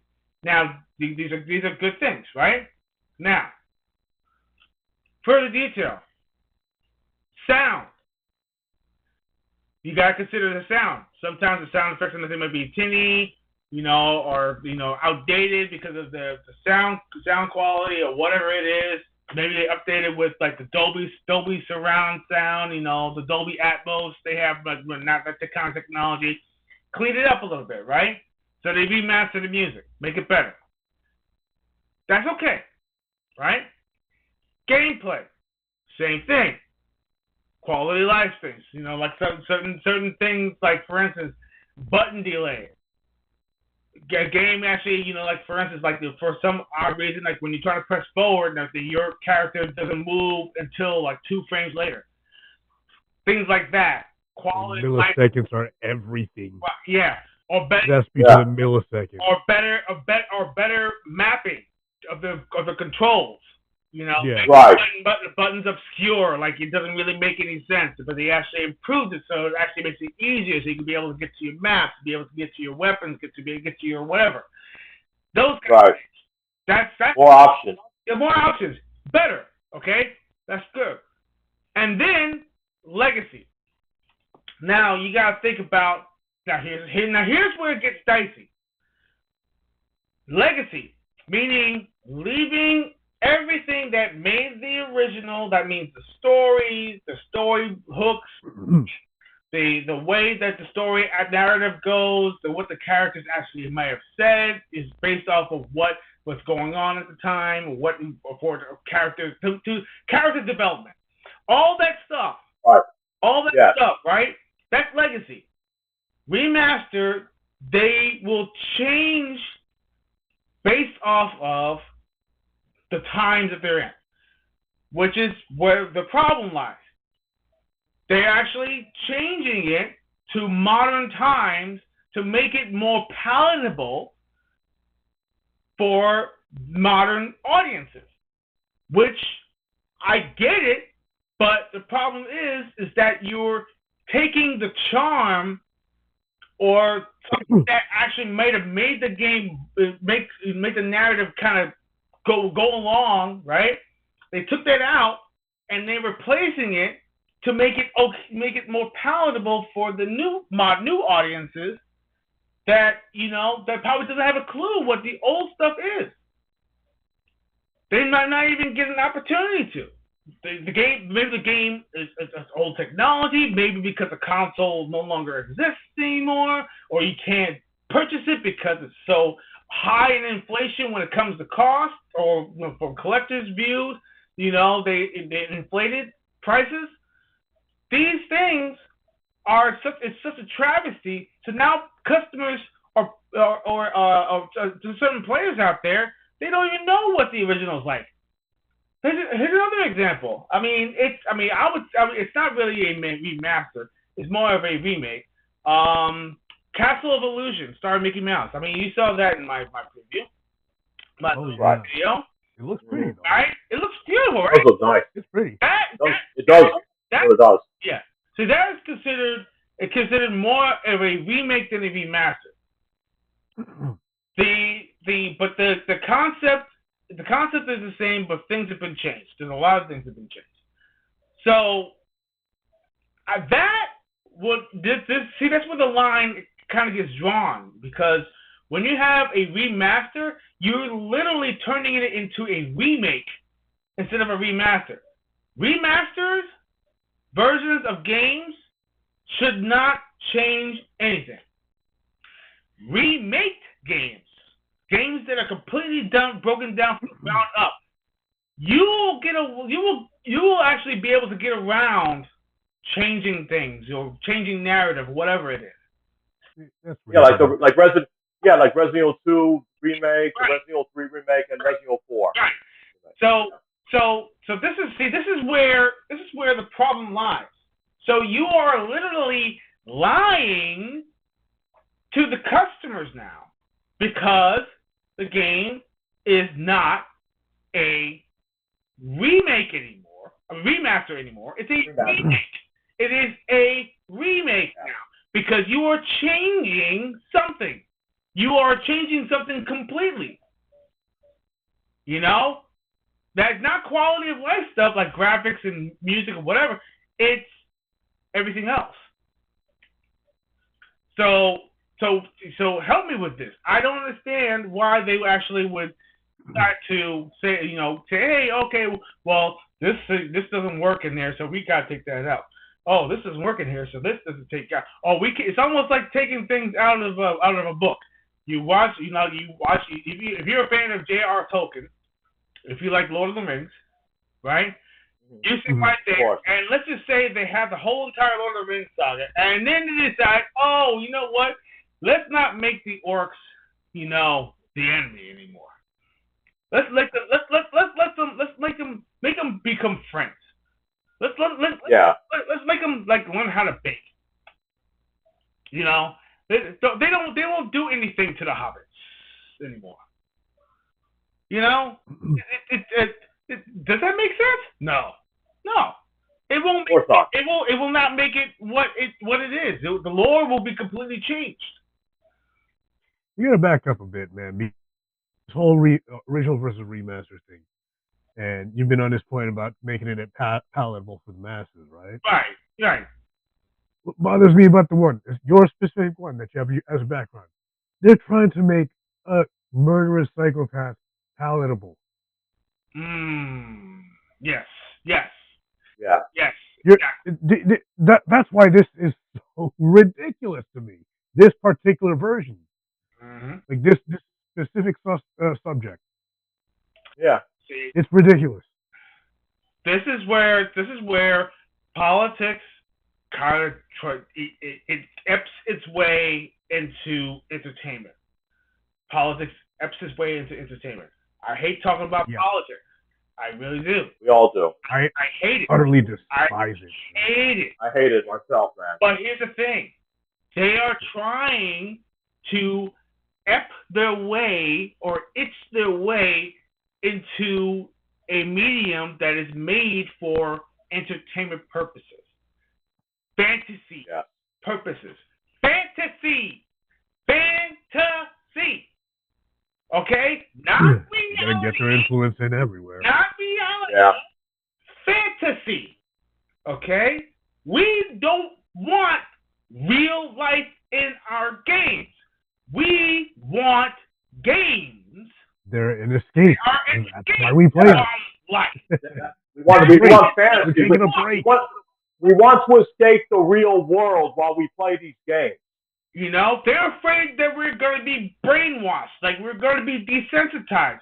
Half the world is desensitized from half of the movies out there. You have a whole entire library of freaking movies that are so obscure and out of your element.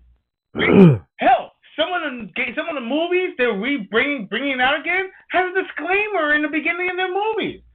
Like Rush Hour. There's now a disclaimer. Oh, yeah. Rush Hour has a disclaimer. Are you kidding me? Yes. Why, because of all the jokes?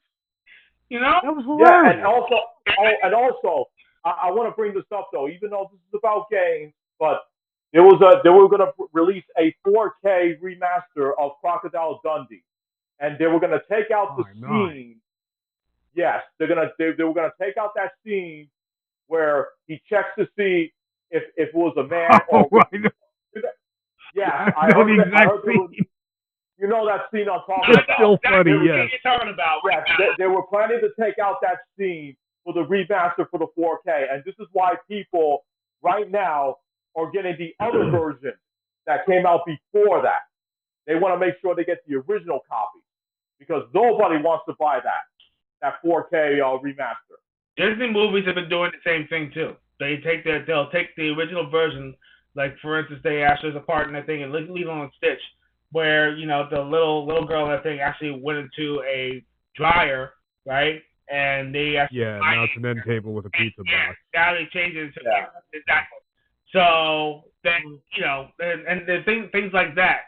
I mean, I understand the concept. They don't want Yeah, let's face it, some kids are stupid. Right. Yeah.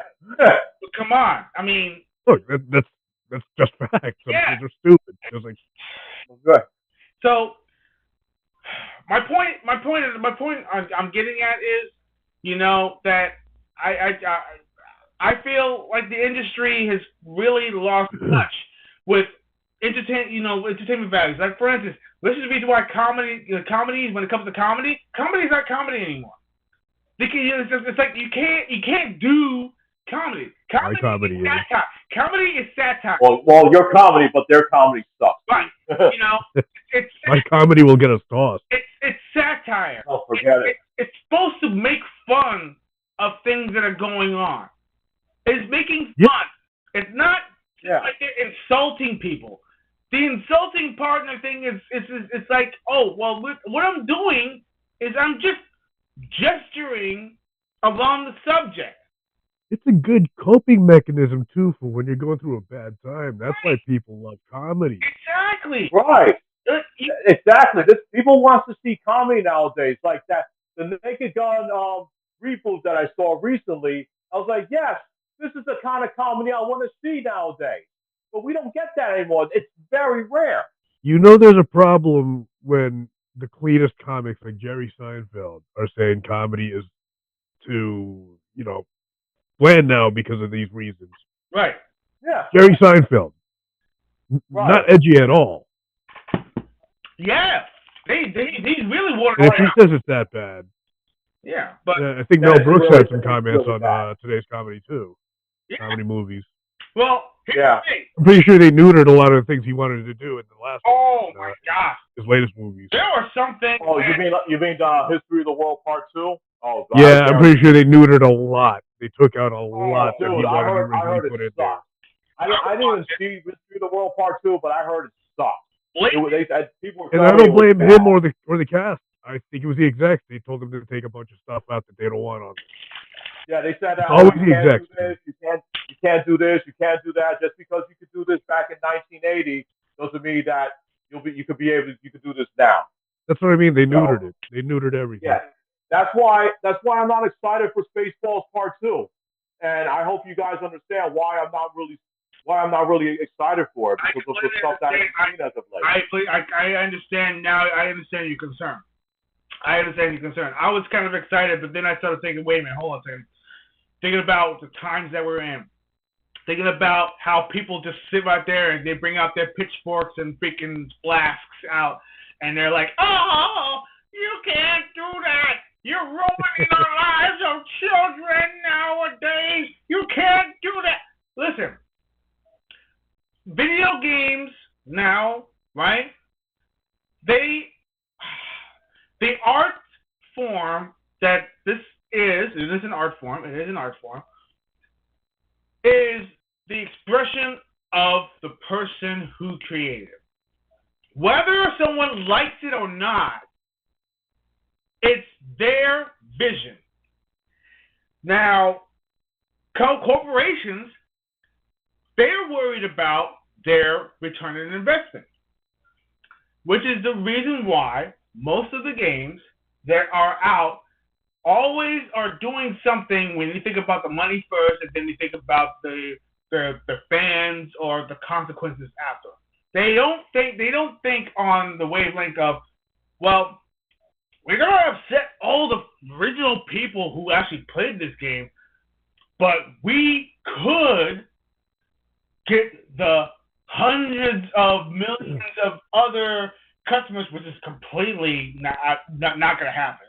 But just the hundreds of millions of other players out there who wasn't going to touch it will probably play it now because it actually is more, friendlier to their ears and their eyes. And it's more sensitive. Exactly. But the problem is... This is why I'm not excited about Grand Theft Auto. What they're going to do with the comedy. The comedy is probably going to...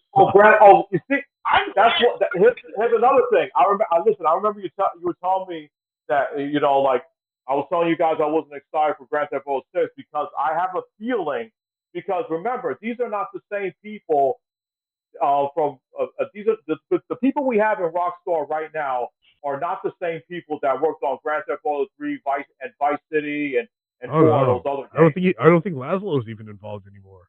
No, I don't think so. I don't think these guys are involved with 6. No, I don't think these guys are. Yeah, he left. Yeah, I don't. I don't think these guys are involved with 6 at all. So that's So I'm why not excited I said, about it. hey, The comedy was half of it for me. Right. The radio stations, bro.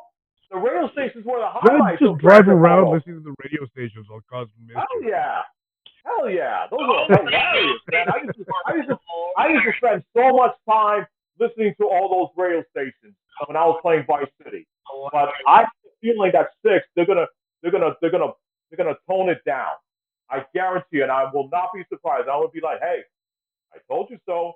Speaking of GTA 6, I got to bring up my favorite remaster of my most favorite sandbox games in the world, like ever in my life. Saints Row the Third remaster. Okay. I love it. I love everything they did with it. It was amazing, and I still play it to this day over and over. Nice.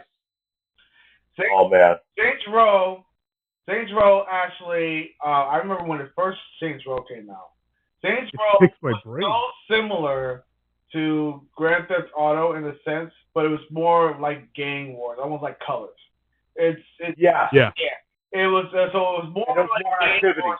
Yeah, more like gang wars than it was anything else. I think also the concept of Grand Theft Auto San Andreas was around the same kind of, around that same concept of the thing of the colors. Yeah, Grove Street, homie. Grove Street, yeah. Green, and you got the, the red and stuff like that with the triad. I want to go to Freckle Bitches. Freckle Bitches. Yo. Yeah. Oh, we get some Freckle Bitches, yo. yo. Give me a fun bag. Oh, bro. Wow. Dude, I hate what they did with the remake of Saints Row. Instead of calling it Freckle Bitches, they call it FBS. Yes. Wow. What? That's crazy. Yes. The shitty remake that came out of Saints Row, they changed Freckle Bitches to FBS. And it has a girl and a waitress, and like a normal waitress serving burgers on their mascot. You know what that Saints Row is? See that's the sequel nobody wanted. It's like Devil May Cry when they gave that skinny Dante with the black hair. Yeah, that's what this I remember Saints Row that is. shit. Except that Devil May Cry was actually good. Play-wise, it was good. Yeah, play-wise, it was good, though. I'm not going to lie. But the Saints Row remake that came out, I think it was a year or two ago, that was crap, and it failed, and it shut down Violence's doors for good because of that game. I was like, hey. Oh, seriously? It sunk them that bad? Yeah, that bad. Yeah. It bombed. It shut its door. They should have just kept the stories from 3, 4, and just continued, I didn't like the story at all. Dude. As someone who's played from the first one, they wrecked the who, story of how the Third Street Saints started. Yeah, bro. Who the fuck wants to play as fucking Steve Urkel? And who wants to play all these low-life students? They said that the story was a bunch of students. They're trying to rob from gangsters so they could pay off their tuitions and their college funds. Who the fuck wants that to was play one that of the shit? characters, yeah. It was the worst mistake. And a stupid story. The story was stupid. Even for Saints Row, it was stupid. And not only they changed Freckle Bitches to FBS, but they changed rim jobs to I think it was called Jim Robs. Yeah, you get it? Yeah, I get it. It was stupid. I get it. Yeah. It takes the Jason is already on from the job. Yeah, and they put a guy like a giant that has a wrench, and I'm like, oh God, really? Why are they doing this? Are they trying to market a game about being a career criminal to children? No, that's not who's playing these stupid games. Man. Now that we're on that subject, I heard that they're now going to have it where you literally have to have an age verification to actually play certain games now. they are going to. I heard about that. I heard that Grand Theft Auto 6 will be one of the first games that will literally have an age verification. That means when you go on the game, and the game will be connected online, just to let you know. I know people hate this, hate to hear this. I know people hate to hear this. I hate it as much as you do, guys. I'm trying to be as honest can come. They are going to have the game. First of all, you have to have the game online. You have to click it online, because when you get the game, the whole entire game may be on there, but the license will not. So that means you will not be able to play the game at all offline until you get the age verification. Then you get the license. Then you get to play the game. I could ask you something regarding this. How extensive or invasive is the age verification? Like, what's to stop me from saying I'm 99 so I can just log right in? I have a feeling. I'm not giving them my driver's license. They can go to hell. Well, yeah, they can go fuck themselves if they do that. They may go that far. You never know. Well, I'm skipping it. Yeah, you're not getting my ID. Get out of here. Hell no.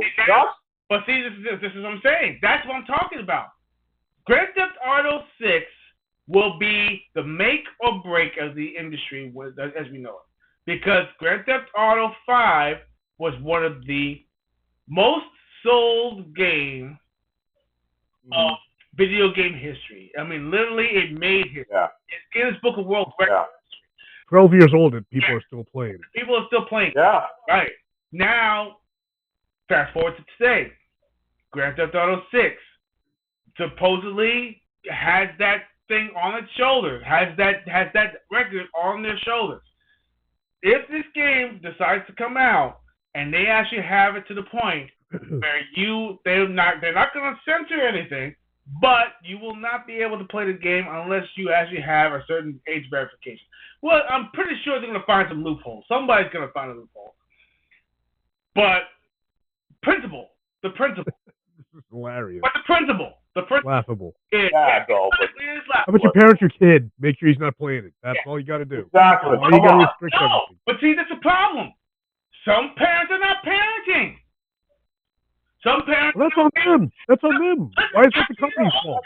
Their responsibility. You're blaming McDonald's for being fat. You fucking ate it. Yeah, exactly. But you don't understand. I see this all the time.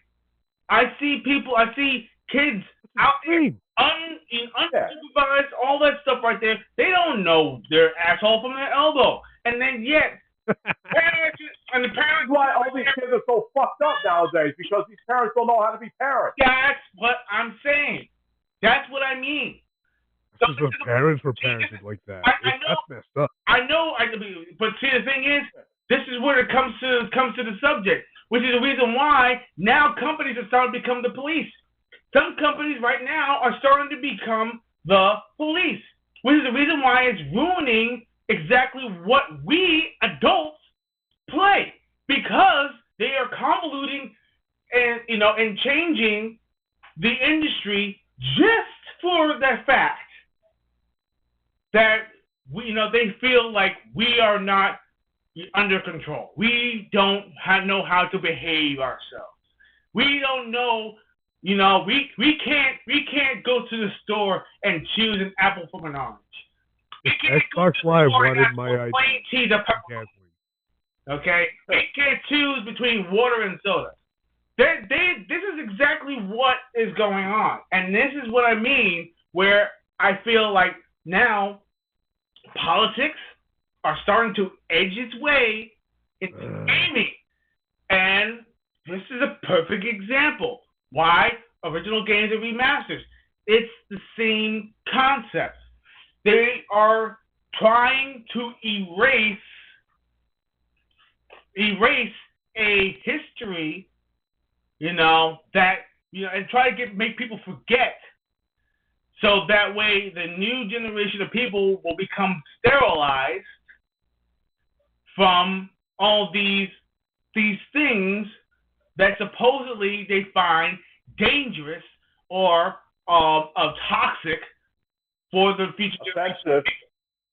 You know what? This is good for indie companies. They don't have to follow these damn rules. Yeah, that's the reason why I'm 100% backing freaking indie games. Yeah, I'm looking at more indie games. If I see a good one, once these indie. Oh yeah, absolutely. If I see an indie game, I'm definitely gonna buy it for sure. I'm gonna support that company. Then this is the reason why indie games should stay indie. I know how hard it is sometimes because remember, it takes money to get them published. It takes money to actually get it distributed. It takes money, all that stuff, right? Sometimes they don't even break even. Some indie companies, they don't break even because they don't have enough eyes on their games. Yeah. But the average solo developer only makes about $500 a game. Right. That's it. But it's up to us players. It's up to us as players to be the voice that they may not have. That's why we do the streams. That's why we do the get-together. That's why we do the podcast. That we're doing the awareness. We are doing the awareness for them because they can't. You know, they only can do but so much. You know, with their time and efforts. But people who actually within the eyes and the ears that they're in, their circles, depending on how big or small they might be, they are the ones that are going to be going out there. We're the ones that are going out there, and we're being their voice. We're saying, hey, check out this game. This game looks great. This game looks amazing. Look what you can do in this game. Oh, I'm doing a stream. You know, play for an hour or two. Loving it. Yeah, this is why we covered the Nintendo's Indie World thing. Yeah, because these games deserve to have some recognition. Yep, segueing right into that. This is what I mean. See, and this is where the problems lie, because when you think about games that are getting watered down, they're not taking risks. The narrative is not there. I mean, yeah, granted, there are games that are completely extreme, and there are games. There's a game called Hatred that came out, that was actually supposed to came out on Steam and everything. They took it off because it was like really, really bad. What game? It's called Hatred. Hatred. Yeah, Hatred. It was a game that it was actually, you know, I mean, loosely, let's just say this guy and everything, white common female, white common male who actually hates everybody. So that is, and then that's when the killings began. But that game actually got completely taken off the market. There are, of course, there are limits that you're supposed to do it, but then again, yeah, like Manhunt. I wouldn't let my kid play Manhunt. Play still. Yeah, you know? Yeah. But see the thing. Yeah, of course, because you know how to parent your kids. Yeah. And these yahoos now. Right. But Manhunt is different because there's no discrimination whatsoever. It's like you after the dude, you're after the dude. That's it. That's pretty much Yeah, exactly. Doesn't matter what they are. I've seen a lot of remasters of that game being put back in the street in the stores. Like they're not really promoting it. Right. So it's like, that's why exactly. You got to tell people nowadays that like if there's a certain game out there that you like though, and people nowadays say, "Oh, I hope they remaster," or "I hope they bring." I tell people this, like I tell people like this: do yourself a favor, just get the original system and just get an original copy of the game. This is because you can't rely on these people, even if they do a remaster. There's a good chance that they're going to remove some content out of the original game. So I want a Leisure Suit Larry remaster with graphics like The Witcher. No. Realistic. No. I don't. No, like not Witcher, like GTA. No, still Leisure Suit Larry. Still in GTA style graphics. I think a person actually did that, and then Nintendo actually went after him and took a parent training they got. They were like, yeah, it looks cool. Guess what? You gotta take it off and everything. Oh no, wait. As a matter of fact, if you want to remaster, listen. If you want to remaster that, we should have a remaster of the Playboy, the Mansion game. Oh, the what? The Playboy Mansion game. You know that? Oh yeah. But I never played it. No, Hugh Hefner. I never played it, you perv. But no, Hugh Hefner. No, Hugh Hefner is okay. Tony, I figured that you heard about this game. Oh wait, yeah, saying? That you got to be as Hugh Hefner. You got to set up the your whole mansion with the parties and all that other stuff. Like, yeah, look it up. There was the a Playboy Sims, the Mansion. Playboy Mansion. Well, here's the thing. Right. But here's the caveat. Look it up. Get a chance. But here's the caveat though. Here's the caveat though. I'm gonna do awesome things like the remaster of that game is not gonna have Hugh Hefner anymore. It's gonna have his son the thing, and you have to cover up all the bodies. yeah, there's that. There's that in the international espionage. Yeah. Oh yeah. Y'all think Diddy's new? Nah, that's been going on since Hefner, dude. Oh, dude, yeah. Well, yeah. I mean, look at Hugh Hefner. Like, look what happened ever since he got when he passed away, though. Playboy wasn't the same after Hugh Hefner passed away. They were waiting for him to pass away because they know that he won't allow some of the stuff that's in the magazine currently right now as we speak. There you go. So yeah, right. But so is it even a magazine anymore? The magazine. Nobody's read Playboy since like '95. Yeah. It's not. I would say like early 2000s or the mid 2000s. I think that's what reached its end right there. Boring ass magazine and like 3 pictures. Get out of here with that. Oh my God.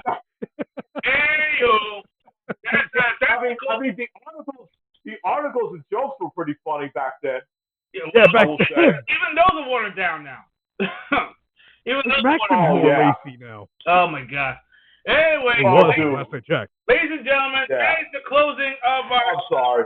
We are. Are you serious? We're done? Yeah. Come on. Are we closing right now? Yeah. It's starting to get fun. Yeah. No. Yeah, buddy. Oh. Yeah, buddy. What do you say, chat? I can't see the chat. What do you say? You want us to stick around? I mean, we could stick around for like another half an hour if you really wanted to, but you know. I think the thing is, what really screwed us up is in the beginning though. We had those technical difficulties. So. Oh, Chris. Yeah, you kind of owe it to him. Welcome back, Chris. He actually mentioned a good point. He said that government ID might be used. Wait, what did he say? What did he say? He said government ID will be used to replace GTA 6. You're laughing, man. I want to know what he said. I can't hear you, man. You gotta calm down. I gotta go look. Government ID. Government ID. Because now you have to, even to take flights, you have to use the government. You have to use the ID to use. Yeah, like the new ID. Yeah, you have to use that star or the flag has to be on your IDs now to be able to go into certain buildings now, or better yet, even take a flight. You have to have that certain ID. And I can't see what he said. You can't see it? No. Oh, I'm sorry. I'm sorry. It was probably funny too, man. Yeah, but yeah. Oh, dude. He says, yeah. He says, yeah, I like remasters. Yeah, well, yeah, I like remasters too. I do. Yeah. But here's the problem. I do too. Yeah, but the problem is, don't change it. Some of them suck though. But the concept, we're talking about the concept, the principle. Oh, he says, you guys were all talking about how to confirm age, I think. It just popped in. Yes, you're right. Yeah, that's exactly what we're talking about. Yeah, that's exactly what we're talking about. Right. Hey, Chris. How are you, buddy? Yeah. So, hey, Chris. How you doing? Here's a good point. The good point. His point that it's true. I mean, just age verification is now probably going to require, certain ID. Now that's what remember you were Tony. You mentioned it before. You said, "Well, you got to use your ID for it." I was like, "Yeah, well, technically, yeah." I'm not giving it. I'm going to be like when I was 17, trying to get in clubs. I'm getting a fake ID. But the thing is that you said, "Oh, but a kid could probably get any ID they want," right? Not true. See, the thing is they can make it at home themselves, man. These kids are savvy, dude. Well, that is true. Yeah. They can nowadays. I mean, you see what's going on. These kids are a lot smarter than we were at their age. Wow. Especially with that stuff, technically, all the shit they can do right now is crazy. Okay. Yeah. Chris actually says, sup. He says, I'm good. He said, I wouldn't like the idea, but I'm sure that's where they're trying to go. No, that's exactly where they're going to go. That's what they want to try to get to. Exactly. They want to get to that point. They're trying to police everybody. The corporations now, because of how much money they're actually looking at, they're trying to police it to a point where they're trying to, I guess, try to get to a different crowd because they feel like they're going to get more lucrative money by having it so they can try to please everyone. You can't please everyone. I try to tell people all the time.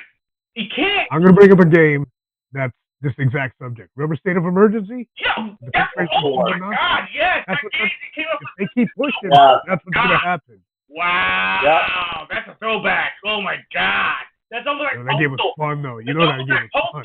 Remember that game? Oh, that game was hilarious. Remember Postal? Oh man. That game was all sides of ridiculous. That game was insane. Yes. That game was like, oh my. They were. I mean, the director was kind of a douchebag, but still, the game was like really like out of sorts. It was a really funky type of game. Where you pretty much do anything. It's almost like, kind of, hey, I don't give an F nothing about anybody. I want to kick your ass kind of game. So it was one of those, Yep. I tell you, State of Emergency, which was an old school rock game, too. Yeah, you're right. Yep. My gosh. But remake that. I'd play that again. Yeah, you know what? They are not going to remaster that game. That game will not be mastered. As a matter of fact, they did try to remaster that Advance Hunt will probably be remastered. Yeah, will they remaster Postal?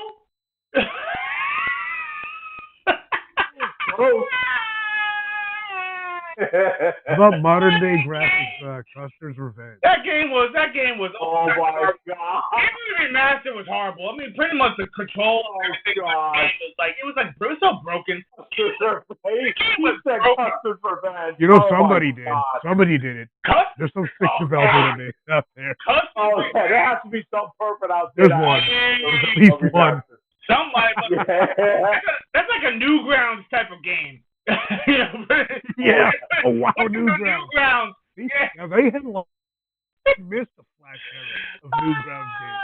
Oh God, I see some ridiculous stuff. I saw some ridiculous stuff about Newgrounds. It's so bad. I missed Flash on the internet just because of that, because Newgrounds was my shit. I was on that every day. It was an indie playground. You go over there. Yes, it was. Any Flash game. You do put any type of Flash game in that thing, and it's like, okay, this is not gonna fly anywhere else. Wow. Yeah, there's some that there was some yeah. Oh, speaking of which, I want to do a little shameless plug. Yes, we are actually still doing our little Patreon, and of course we are going to have some little perks. They're going to pop up later. You could be able to have some very weird and raunchy outgoings of me, Johnny, of course, Tony. We're going to probably do some funny outtakes as well. We're going to have all that on there. So, of course, that's going to be up probably within the week. So I will give you more details and everything as the upcoming days. And, of course, feel free to like and subscribe all the time. Tell your friends. Tell your family, tell your cats, tell your dogs. They're living together. They're loving each other. I feel like that we are going to have an amazing time if you stick with us. We got a lot more in our chamber. Our bullets will never run out. So, but on that closing note, let's just do our wonderful outros and get out of this bitch. So, why don't you go ahead, Tony? Say what you got to say.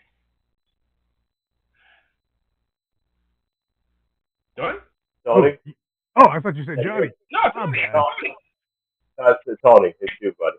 I had all these technical issues trying to get in here, man. I just started out fun. And just like whenever you're having a good time, it comes to an end too soon. Yeah. Also, here's a remaster I want. Dead or Alive. Thank you. You know what? I love you. I'm talking Unreal Engine, skin tone graphics. Yes. Just run the Dirty Birdie thing. People want to see it. I know there's a lot of people that would love to see that, and I guarantee you that will sell like hotcakes for sure. And then the DLC outfits are going to sell too. Because Team Ninja is nasty with those microtransactions. And we need hundreds of suits. where you can literally spend $1,000 on the damn game. And we need Itagaki back. We need Itagaki back because he is the one. He was the father of the Dead or Alive series. He actually made what it is, and of course the younger guys and younger generation of the developers and everything, they took the reins and they brought Dead or Alive 5 and Dead or Alive 6. And kind of brought back. Dead or Alive 6 didn't really hit because of the way that they actually had the outfits and everything, like their DLC. Yeah. I keep forgetting it exists. Oh yeah. I stopped at 5. I was like, this is not that good. No. 5, I think it should have ended on that note. 5 should have been it. 6 was kind of like stretching it. And 6 was they were trying to get themselves into the fighting game community in such a way, and it didn't hit. It just didn't hit. Nope. So, oh well. So let's just get on out of here because we're actually already roughly about 20 minutes past our hour. Yeah. So I'll get my final word. Silenced. They're gonna silence us. No, they won't. Because where I get the IDs for the video game. Viva la revolución! Viva la revolución! Yeah. All right. Go ahead. Let's start flipping tables naked. Oh God. Let's Oh boy. Okay, let's do our outro. I'm gonna get real wild, man. Ooh my. Yep. What you got? Me? Yep. Go ahead, buddy. Oh, I just want to say, I want to give my sincerest apologies for the technical issues from the beginning. So to all you guys that stuck around, thank you so much. And also, I want to mention that since we did hit the 100 subscribers, thank you so much. People wants to know what the prize is going to be.